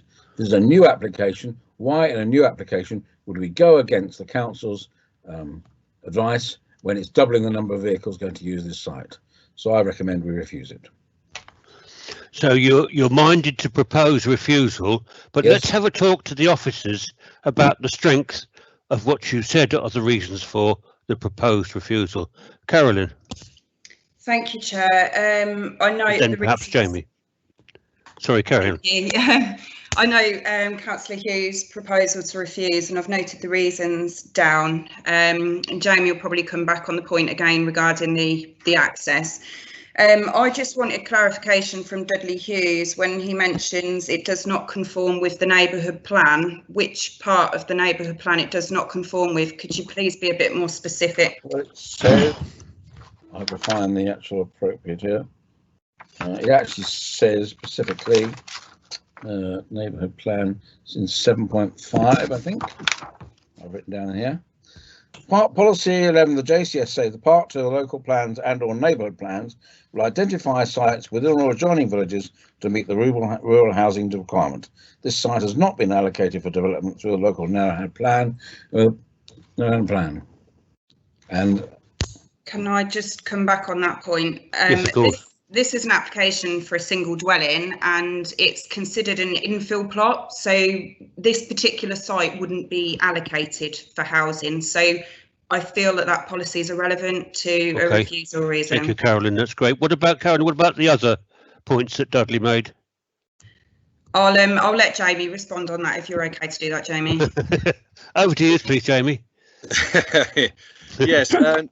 Chairman, through you, I appreciate there seems to be an incredible concern about what is an existing 2-car parking space area and the entrance and egress of that onto the highway. I think what I'd like the councillors to consider is that there is an existing car parking space there and there is an existing garage which could accommodate 2 vehicles.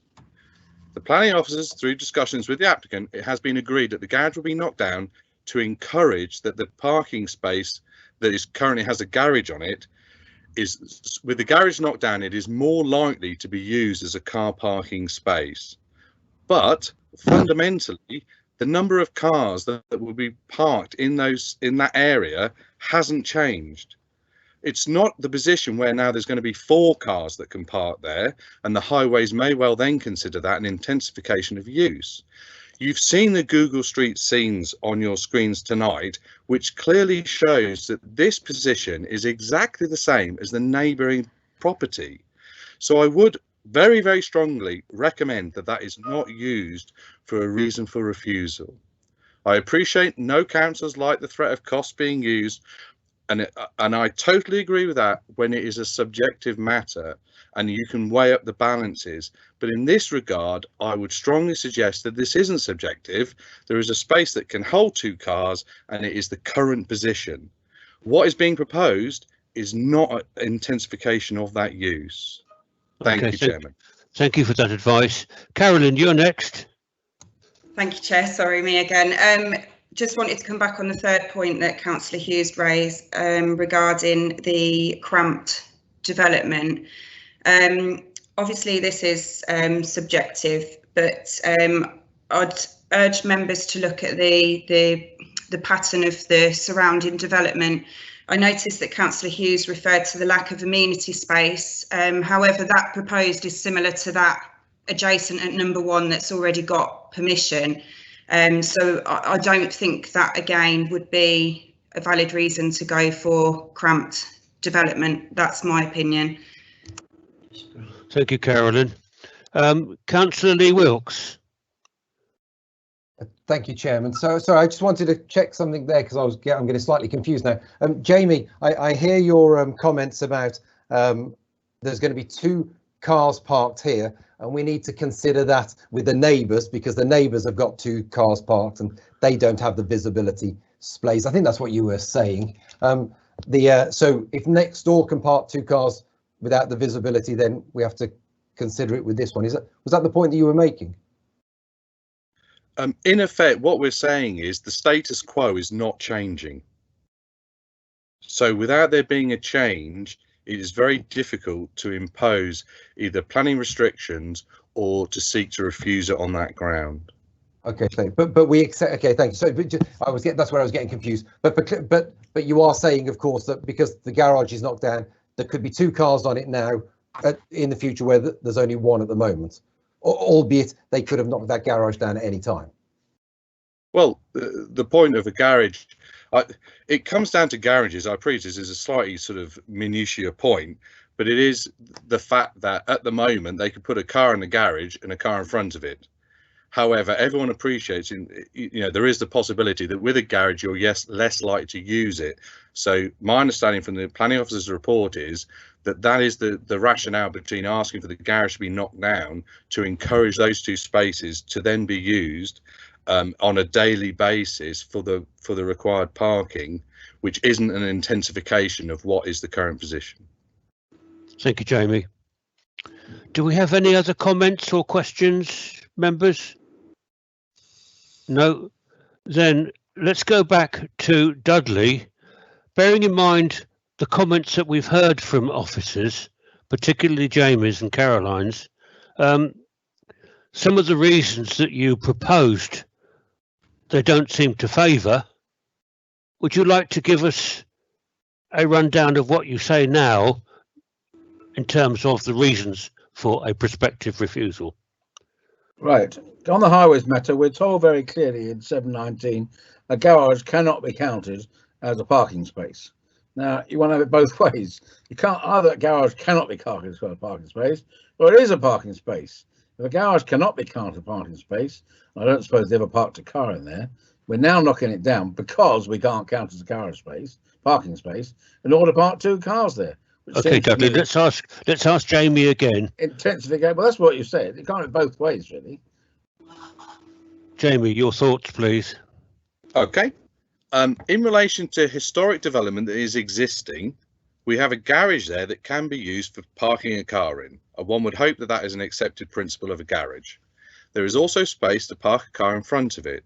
So the accepted position at the moment is 2 cars could use that existing area. Okay. The fact is that highways are in effect saying that with a garage, with a built garage, probably in fairness as well of that age and size, doesn't easily accommodate modern cars. So what they are saying is that if the garage is knocked down, it therefore does provide the 2 spaces, but those 2 spaces do not classify as an intensification of the access and egress of that site. Thank you, Jamie. So, Dudley, that one seems to be a bit of a non-starter. Well, I don't know, because we're told that we're supposed to look at an application as it stands. And as the application as it stands, they're knocking down the garage to create 2 parking spaces, which effectively they aren't certainly in use at the moment. So I still think that does that mean that always, if it's old, it must be correct? It seems to me here we are creating a new situation with we're allowing cars back out and they can't be seen. They can't see where they're going in terms of pedestrian. So I do think that's a valid reason. As I think overdevelopment of a site, the site goes from one side to the other. Exactly. Well, let's move to the overdevelopment. I am. Is Ian still there? I am, Chair, yes. Yes.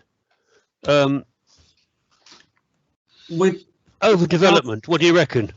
Well, my opinion is that it's not overdevelopment. There is space to accommodate the dwelling within that site. It does abut the boundary at the boundary with number 1. There's a 0.9 metre gap there, but then as you saw on the plans, there is adequate space around the dwelling. There's garden space to the side, a small garden in front of the front door, and then I think it's 10.7 metres garden at the rear. So there is plenty of space there, and it does retain an adequate sized garden for the existing dwelling as well. Thank you. Councillor Watson. Thank you, Chair. Just a quick one. Are we not supposed to be building things of quality and quality of life? Again, I would rather suspect that this is a very cramped development, and in terms of quality of life, I don't think it contributes to that. Whether we can use that as a reason or not, I don't know. I suspect not. We're looking at planning considerations, and Jamie will back me up or not, that really isn't a planning consideration. Jamie? Chairman, through you, it is a consideration, but as you've heard from your officer, they are satisfied that it meets the requirements in terms of providing the necessary amenity for this development. Thank you. Councillor Wilkes. Sorry, Chairman, but every question that's asked, an answer is given. It raises another question. So, are we accepting? So, it's down to judgment or perception. So the officer is saying he doesn't believe it's overdevelopment.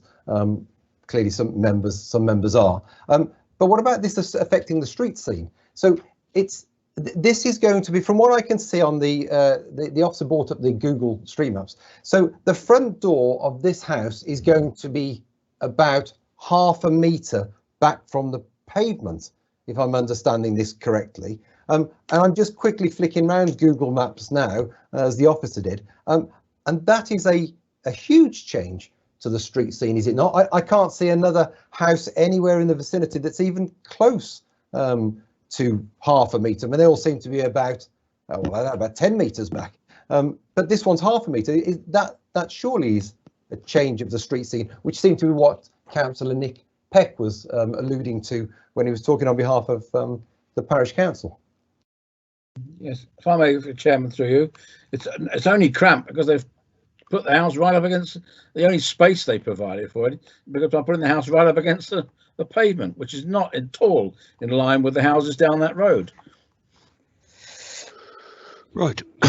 So we've given it a good airing, and we're going back on points that we've gone on to before.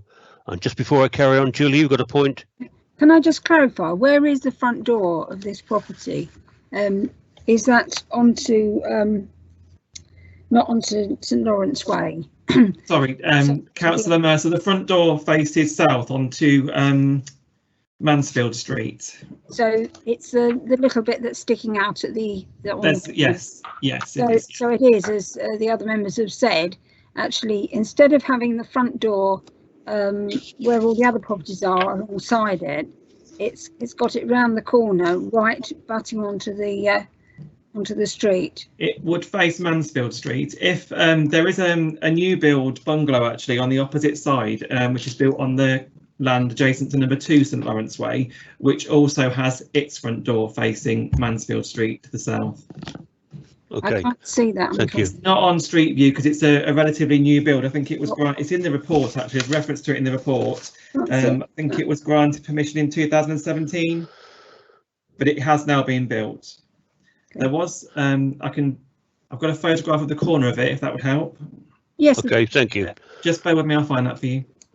Shall we move on? As I was starting to say, we've given it a good airing tonight, and we're getting to repeat the same points again and again, which aren't going to get us anywhere. So we've had some very strong officer advice on supporting, and legal advice on supporting the points that have been made, and I urge you to accept the points made by the officers are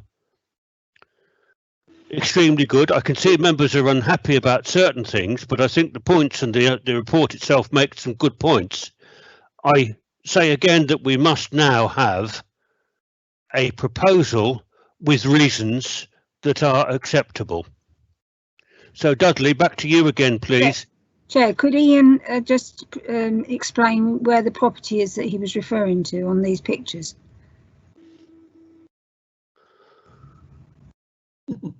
Certainly. I am sharing the screen. Can you see? Yes, I'm assuming you can't see. I can't see which one you Right, mean. bear with me. Let me go back. So do you see the photograph on the left-hand side? Yeah. Of the screen? Yeah, that is the new build bungalow, and that's the side of it which faces number 1 St Lawrence Way. Its front door is on the south elevation, which faces Mansfield Street.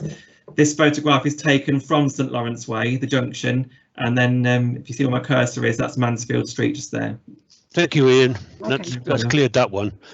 So Dudley, can we have a proposal with reasons, please? Yes, we're always told when we have these planning applications, we must only look at the application in front of us and not anything else surrounding it. So I wish to propose we refuse this on the grounds that the applicant must provide 2 metres by 2 metres pedestrian visibility, which he's not going to do. Secondly, it's overdevelopment of the site. Thirdly, it's deleterious to the street scene. You don't seem to have listened to the officers, Dudley. I have exactly listened to the officers. It says so the applicant must provide. We're told not. The officers have said over and over again, we mustn't look at the next door application. We mustn't say it doesn't conform. We can only look at the application in front of us. I'm listening at the application, but my colleagues will decide if they wish to agree with me or not. But that's my recommendation. So that's a proposal for refusal on those, was it 2 grounds, Dudley? 3. Street scene, cramped and pedestrian spray visibility. So do any officers want to comment on those reasons? We've Chairman, commented on them before. Sorry, yes, Jamie. Chairman, if I can, I can but only reiterate the legal advice in relation to parking. I would also perhaps just show you the street scene here, which I think reflects better the adjoining property across the side of the T-junction. You will see that there's a clear boundary line here. We're talking about developing this land here. I fail to see how this would be a break from this street scene. If anything, it would finish it nicely because you've got an adjoining property here that has access off Mansfield Street. Clearly, this would almost mirror that. In relation to overdevelopment, I appreciate that is a subjective matter, but you've heard from the officer that the design has changed to reflect what they perceive to be a better street scene fitting, and as such, I can say no more. Thank you, Jamie. That's entirely plain. The building opposite, may I say, does not abut the street, the pavement. And is a bungalow. And is a bungalow. And has adequate space around it. But there we are. That's my proposal.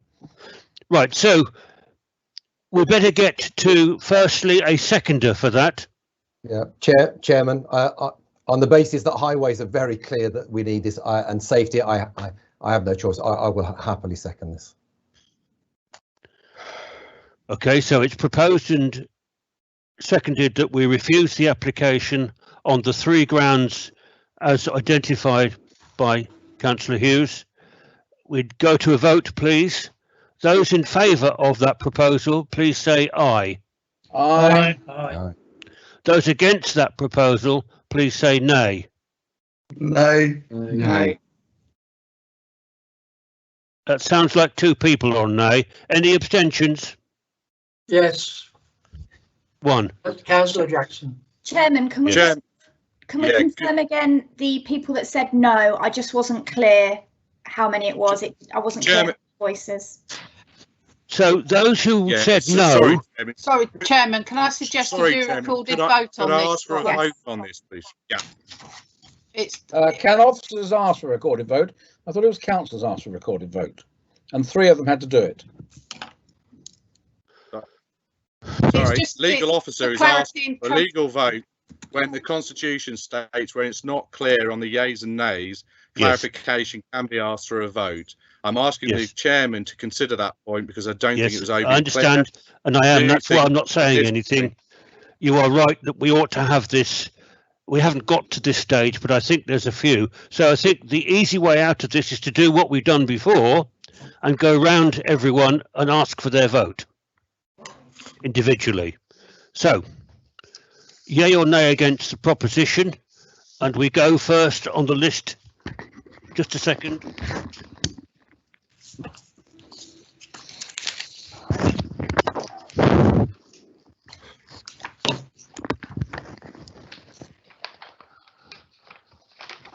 Just give me a second and I'll get there.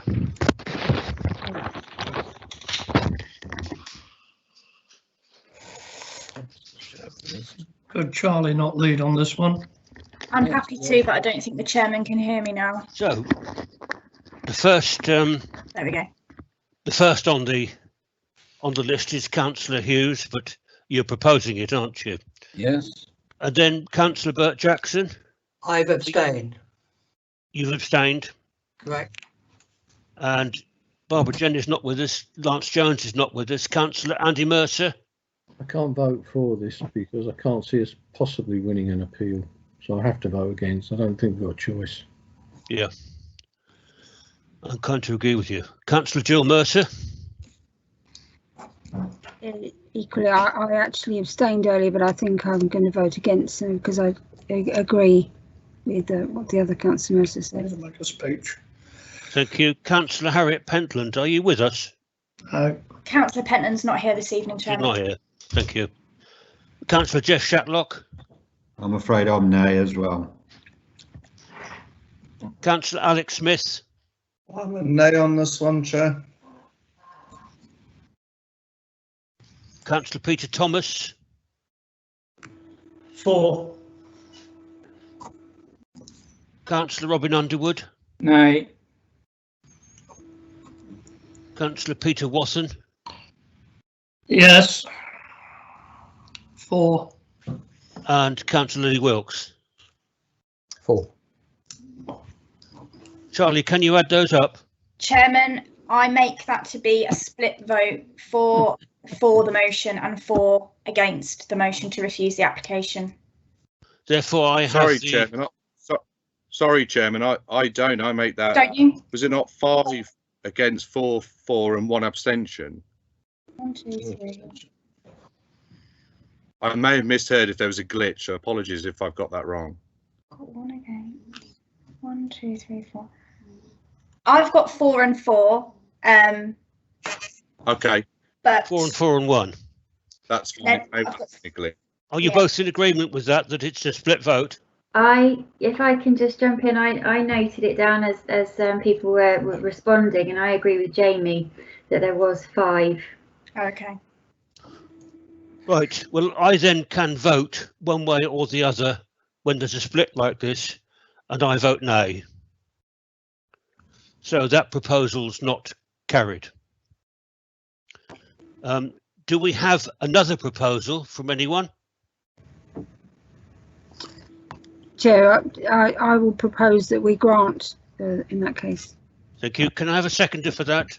Seconded, Chair. Thank you, Alex. So we now go and we'll do the same again for accepting the proposal. So Councillor Hughes. Against. Councillor Jackson. I still abstain. Councillor Jenny. Sorry, not here. Councillor Jones. Councillor Andy Mercer. 4. Councillor Jill Mercer. 4. Councillor Jeff Shatlock. 4. Councillor Alex Smith. 4. Councillor Peter Thomas. Against. Councillor Robin Underwood. 4. Councillor Peter Watson. Against. and Councillor Lee Wilkes. Against. Can we have the scores on the doors for that one, please? 1, 2, 3, 4, 5 for the motion. An abstention. 1, 2, 3, 4. 1, 2, 3, 4 against the motion.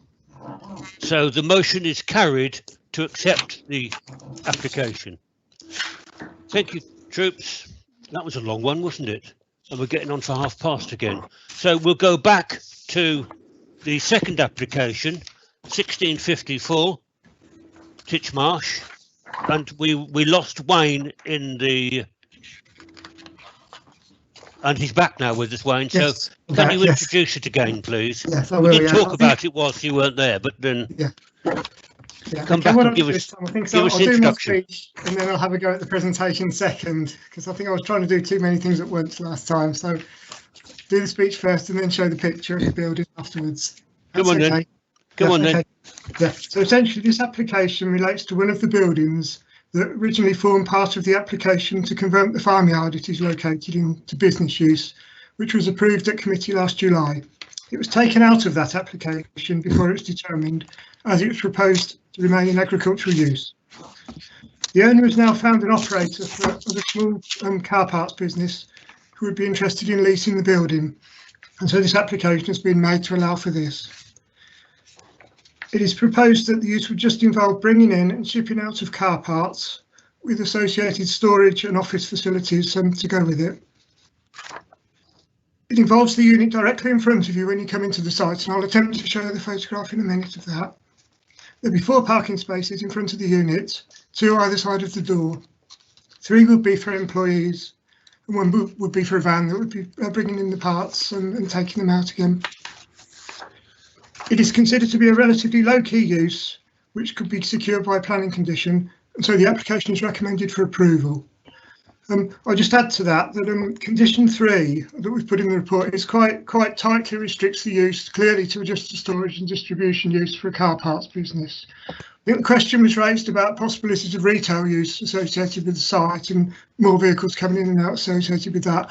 I think the condition that's in the report gives us sufficient to prevent that. But if members aren't comfortable with that, if they're minded to approve it, in the update sheet I've put some extra wording suggested to go on the end of the condition, which makes it clear there won't be a retail use on the site. So all I'd say is I think condition 3 as recommended is okay, but if members want me to go further than that, there's the extra wording if they could consider it and let us know if they want that added on, if they're minded to approve the application. Okay. So I'll now have a go at the presentation, see if I can get the picture of the building up. Just bear with me a second. Otherwise, you know, they can see that I've disappeared. Okay. Could see the front page, Wayne. Yeah, okay.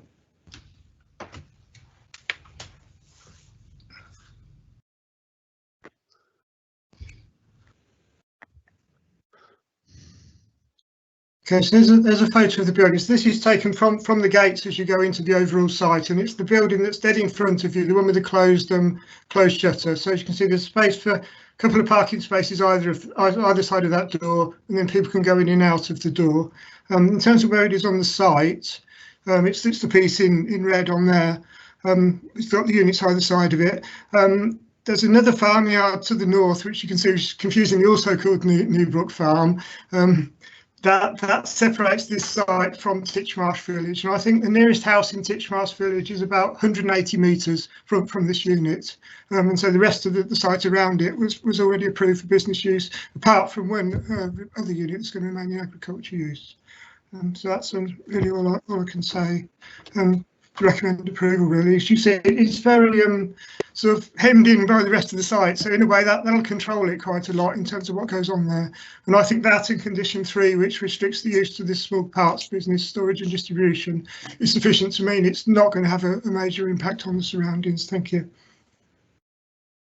Is that it, Wayne? Yeah, that's it. Thank you. Okay, thank you. Before we carry on, and we've got a few speakers, it's getting to time for 2 hours where we have to decide if we want to continue. This is the last application, Would members like to continue and handle this application entirely tonight, now? Let's continue, Chairman. I propose we do. Seconded. Those in favour say aye of continuing. Aye. Aye. Those against say nay. Let's carry then. Let's carry on. So, right, the speakers. The first one is Ruth Lee, who is an objector. Hello? Yes, Ruth? Hello, can you hear me? Yes, I can. Off you go. Thank you, members. Chair, members, thank you for giving me the opportunity to speak this evening. I would like to highlight a number of concerns and provide you with a view as a resident of the village of Titchmarsh. The application for a B8 use at this site is not acceptable.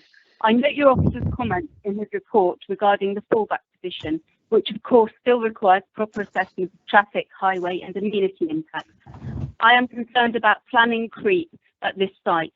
By seeking to develop in a piecemeal manner, the applicant is denying the real impact of the damaging developments that were initially refused by you as part of the original retrospective planning application 2 years ago. Newbrook Farm is an overly developed site that already has a detrimental impact on the amenity and highway safety of villagers and other road users. Adding additional activity to this site, however apparently minor, is wholly unacceptable in this small village location. The narrow country road of Ranway has been judged to be substandard by the Highway Authority. The grass verges are already badly turned up and reduced to mud by vehicles. There is no footpath and it's particularly dangerous for walkers, joggers and cyclists. It is acknowledged that the use applied for appears to have limited impact on the highway network, with a small number of vehicular movements limited to just one van trip and 3 private employee vehicles. But how can the Highway Authority, local residents and road users be reassured that the use will be restricted in this way? You must be aware that the Highway Authority requires that the use is restricted to the small scale described, and that can be no risk of additional vehicle movement. Neither the description of development nor the draft condition adequately deal with the concerns raised, in my view. The description of development does not limit the development of small-scale car park storage and postal distribution business. There's no mention of the limit of vehicle type or number of vehicle movements. It inadequately deals with concerns raised, and I would therefore request that if you are minded to approve, you seek that officers amend the condition to restrict the use to a storage of small car park business, with the distribution being confirmed as postal, as it is currently drawn. Neither the description nor the supporting information nor condition 3 confirm the use that the officer report has assessed and that you are being asked to consider. Additionally, there appears to be no restriction in the hours or days of use. This is essential to limit the activity as described on this site. To conclude, if you go on to approve this application, contrary to the views expressed by residents and the parish council, please ensure that the development is properly conditioned to minimise the detrimental impact to villagers and road users by requiring an amended condition 3. If you leave it as it is, it does not restrict to storage and distribution by car, by postal. Sorry. Thank you, Charlie. Sorry, your 3 minutes are up, Ruth. Thank you very much. And the next speaker is Councillor Sarah Wilcox, who's representing the Titchmarsh Parish Council. Sarah? Chair, hello, you can hear me. Yes, we can. Thank you for listening this evening. Titchmarsh Parish Council objects to this application for a number of reasons. But to help put this in context, you need to know that the previous retrospective application 19-01623 was granted on the understanding that there would be no further development at this site. This is in clear violation of this. This building unit 2 was specifically removed as a condition of permission being granted. There would seem to be no grounds for allowing it now to be included on the pretext of this being a new planning application. In addition, B8 is a very wide description, and there is a possibility of new commercial uses coming in which would be unwelcome by residents. None of the planning conditions imposed in July appear to have been met within the 6 months allowed. Councillors are concerned that the developer cannot be trusted to adhere to any restrictions, and that there should certainly be no consideration given to any changes at Newbrook Farm before the owner is compliant with existing conditions. The council intends to oppose any development application submitted for the glebe land, which lies very close to this site. Development permitted at Newbrook Farm cannot be allowed to form a precedent for development nearby. The council would like to see an end to all warehouse and distribution expansion in the village and its surroundings. I want to reiterate that the previous planning application was scaled down and Unit 2 was omitted, and that was how the previous application went through, and with lots of conditions, which again, I repeat, have not been adhered to. It makes a mockery of the planning process. And it is also of note that despite policy encouraging commercial opportunities related to food, craft, ecotourism, green products, yet again, this application involves vehicles, further traffic on a very narrow road length, traffic noise, and so it continues to be insensitive to what is a small rural village. I note that because of the size of Unit 2, Class R could be used, yet Titchmarsh Parish Council has repeatedly expressed concern that development at Newbrook is happening willy-nilly, with not enough thought given to the nearby houses and historic almshouses, let alone road safety. In addition, it is dangerously close to what is an industrial area. This does not sit well next to a picturesque Northamptonshire village. The camel's back is breaking. Thank you for your time. Thank you, Sarah. And the next speaker is Councillor Jeff Shatlock, who is the ward member. Thank you, Chair. This is more of a statement, as I'm very frustrated by this one. Having dug out my old notes, in no way would I support this application. 2 years ago, I led on a retrospective application for this site where we followed officer's advice and refused the application. Last year, I led on a not dissimilar retrospective application, and to quote my words then, here we are again. I reluctantly agreed and proposed to grant the application, having asked the officer how strongly can conditions be upheld in the future, in particular to restrict the units solely for their current uses, with security fencing to prevent further extension of the site.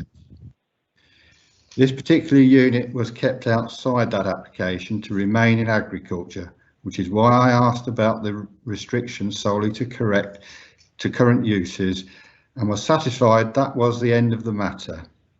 I think at the time Titchmarsh Parish Council felt I probably caved in for fear of costs being awarded against us at appeal, which couldn't be further from the truth. Anyway, guess what? Here we are again, another application. It's got to stop somewhere. That's all I've got to say, Mr. Chairman. Thank you, Councillor Shatlock. And the last speaker is Andrew Middleditch, who is the agent for the applicant. Thank you, Chair. Can you hear me? Yes, I can. Great. Thank you, Chair. Members, as you'll appreciate, this is not the first time that I've spoken in relation to this site. And as your officers point out, planning permission was granted in July of last year for the change of use of all but 2 of the buildings at Newbrook Farm. It's been suggested that this application is just a resubmission of a previous application which was refused permission, but I can assure you that it is not. Similarly, it is not a retrospective application. It is an application for the change of use of a single building for a specific low impact use based upon a specific inquiry that the owner has received since the time of the last application. The previous application, which was refused, sought a more general use of all of the buildings without the necessary safeguards and controls to satisfy you that the use of the site could be properly monitored. The 2020 permission has established the principle of employment-related uses on this site, and that consent included conditions to control those uses. I can confirm that details have been submitted to the Council to discharge the relevant conditions on that consent. The applicant apologises for the delay in submitting these details, but he has suffered health issues in the past 6 months, and his house was destroyed in a fire last year, which clearly became his priority. The conditions are now being complied with, and he is committed to removing an area of hard standing at the rear of the site and reinstating this to grass as soon as ground conditions allow. As per the committee report, the scale of development proposed is within the limits allowed for under permitted development, but in acknowledgement of the issues that have faced this site in the past, we have chosen to bring forward a full planning application for a specific use which can be controlled in the same way that the other uses of the other buildings are. The intended use is a low-key storage use which will generate limited traffic movements and create no environmental impact. The relevant statutory consultees are all satisfied that the use of the building can be controlled by planning condition and other environmental regulations. The development is otherwise in line with established national and local plan policy, which supports the reuse of existing buildings for employment uses, and we hope that you'll be able to support the application. Thank you very much. Thank you, Andrew. Right. The ward member for this area is Jeff Shatlock, who you've heard speaking from the gallery. He's elected to do that rather than represent because of his opinions. So I've asked another ward member nearby, Councillor Alex Smith, if he would propose this application to us.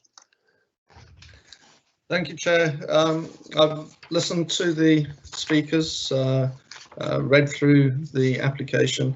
Normally, in fact, not normally, generally I'm very pro-business, where it doesn't impact too much on existing infrastructure. Looking at this, the change of use from that particular unit, the B2, unit 2, if it's not being used any further for agricultural use, and it brings business to the area without impacting detrimentally on the village itself, I have to admit I'm more in favour than not. But I'm very interested to hear what my fellow members have to say before I pass any judgment. Thank you, Alex. Anyone got any comments? Who have we got? Councillor Mercer. Andy Mercer. Thank you, Chair. Can I ask the officer to read out what the proposed revised version of condition 3 is, please? Wayne.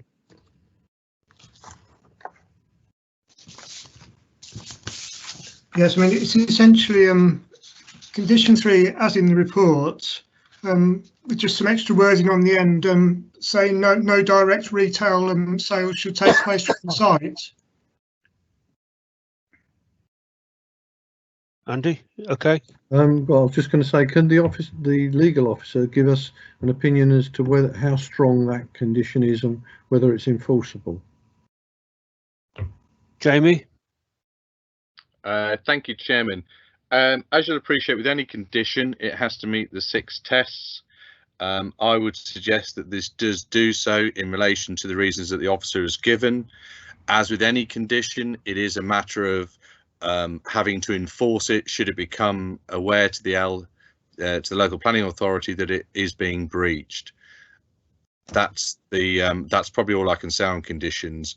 It is seeking to achieve something that would make the development acceptable in planning terms than would otherwise be, and therefore I would sort of echo the officer's recommendation that that would be sufficient. Thank you, Jamie. Okay, Andy. Well, can I propose that we therefore amend that condition as per the officer's recommendation? Okay, Wayne.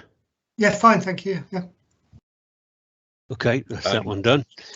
Sorry, Chairman. Just to be clear, that would come through the proposal to just include that within the if there's a proposal to grant.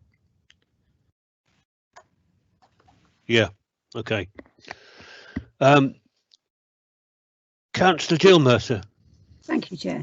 The local highway authority mentioned about B8 can attract larger vehicles up to 16-metre articulated lorries.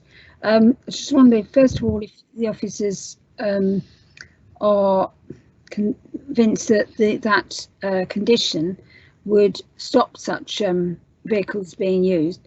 Sorry. And the other thing was that there was concern, I know last time especially, about traffic turning and going through Titchmarsh. I can't remember whether we agreed then a signage, sorry, to stop that. We couldn't get a sign to stop it, Jill. We asked for signs to persuade lorry drivers to take one way out, not through the village. That's what I mean, yeah. Yeah. That's what we did, and I guess that could be done again if that's what's needed. There is already a sign opposite the entrance, Chair.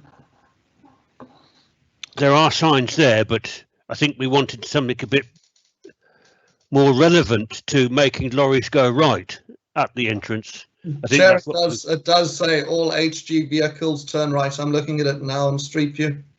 Well, that might have gone up because we put that in the last application. Okay. Carolyn, you're up. Or is it Wayne wants to speak? Yeah, Wayne, please. I've got you, Dudley. Wayne? Yeah, all I wanted to say was, yes, the applicant has voluntarily put up a sign at the entrance to the site that says vehicles have to turn the other way, and it's a good sign. It is. It's it's going to stand the test of time. Yes. It's well. That's what we asked for last time, wasn't it? So Yeah. it's been done.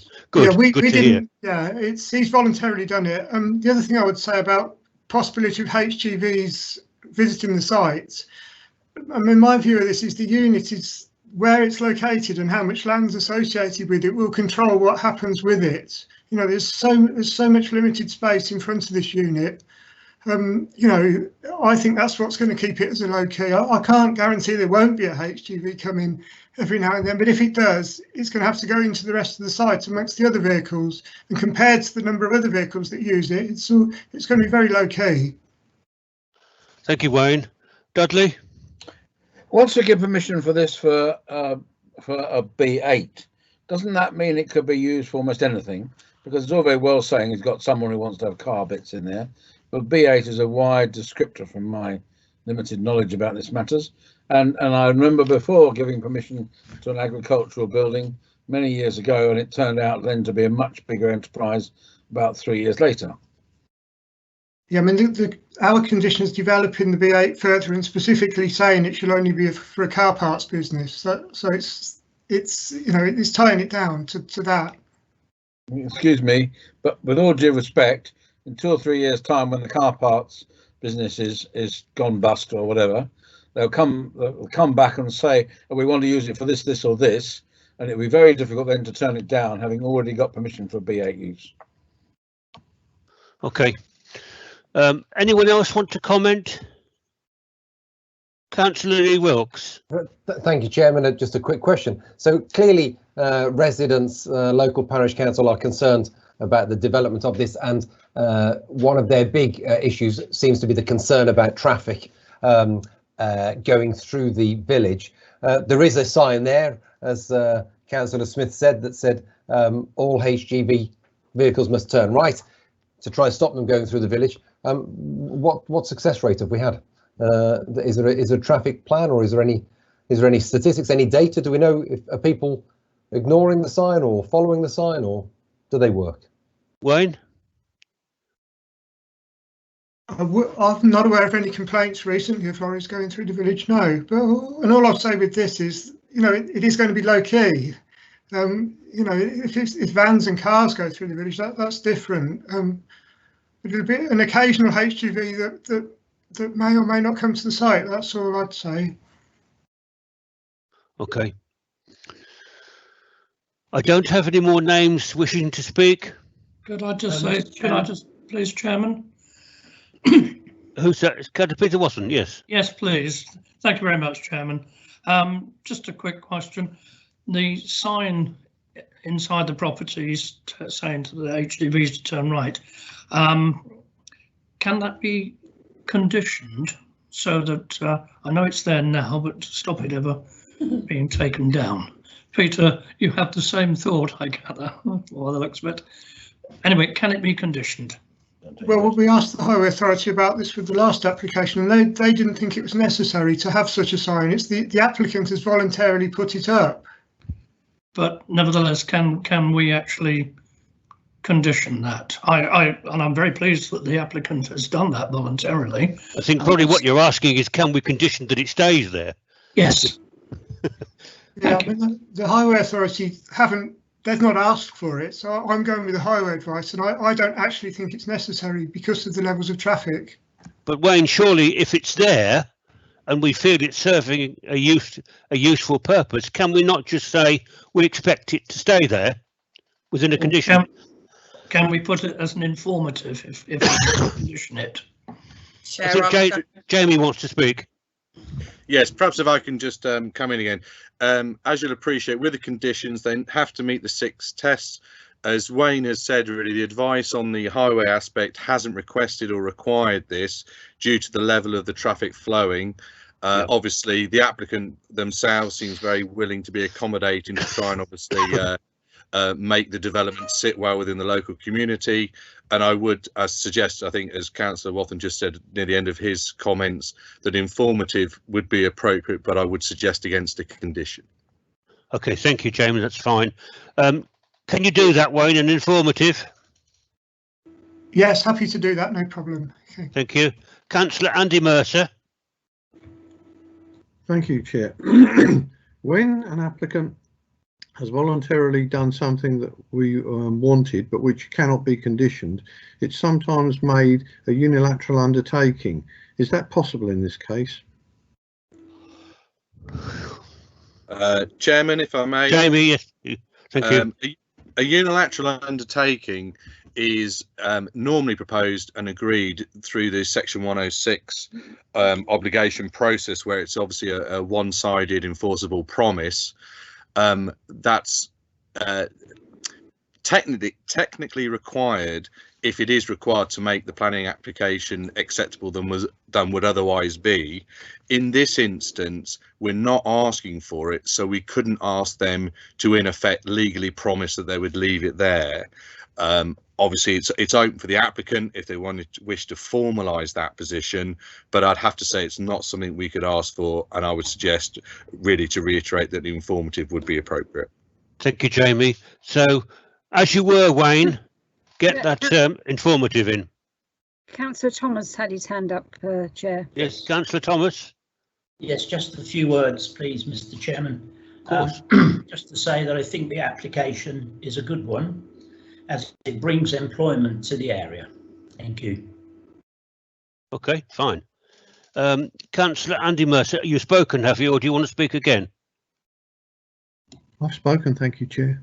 Okay, fine. Therefore, there's no one else wanting to speak.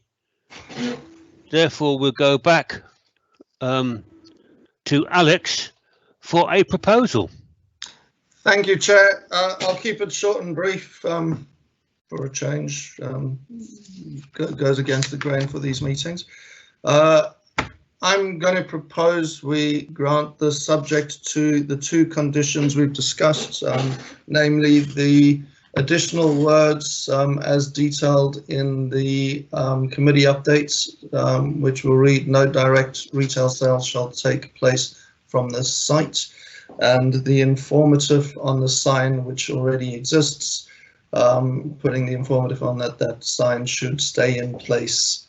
Thank you, Alex. Sorry. Thank you. Can I have a seconder, please, for accepting the officer's advice? Andy Mercer, a seconder, thank you. Right, well, let's vote on it, please. So, you are all aware that we're proposing to grant this application, and I ask for your votes. Those in favour of that say aye. Aye. Aye. Aye. Anyone against? Yes, against. Can you say, is it just one of you saying against? Oh, I don't Sorry, know. as we were, those who are against the proposal say nay. Nay. That's just one. And any abstentions? No. So that's carried. Thank you very much. So that's the end of the applications for the night. And indeed, that's the end for ENC planning committees. So thank you for everything you've done, members, public, officers particularly, over the last few years. And we hope that it carries on and gets better and better. So good night to you all, and thank you very much for your contributions. Good night. Thank you, Chair. Good night. Good night. Good night. Thank you, Chair. Very much. Thanks everyone for all of your support and help, everyone. Thank you. Thank you. Yeah, me. Well, Good night. I think it's been my busiest night, Chair. My final night tonight. Poor you, Alex.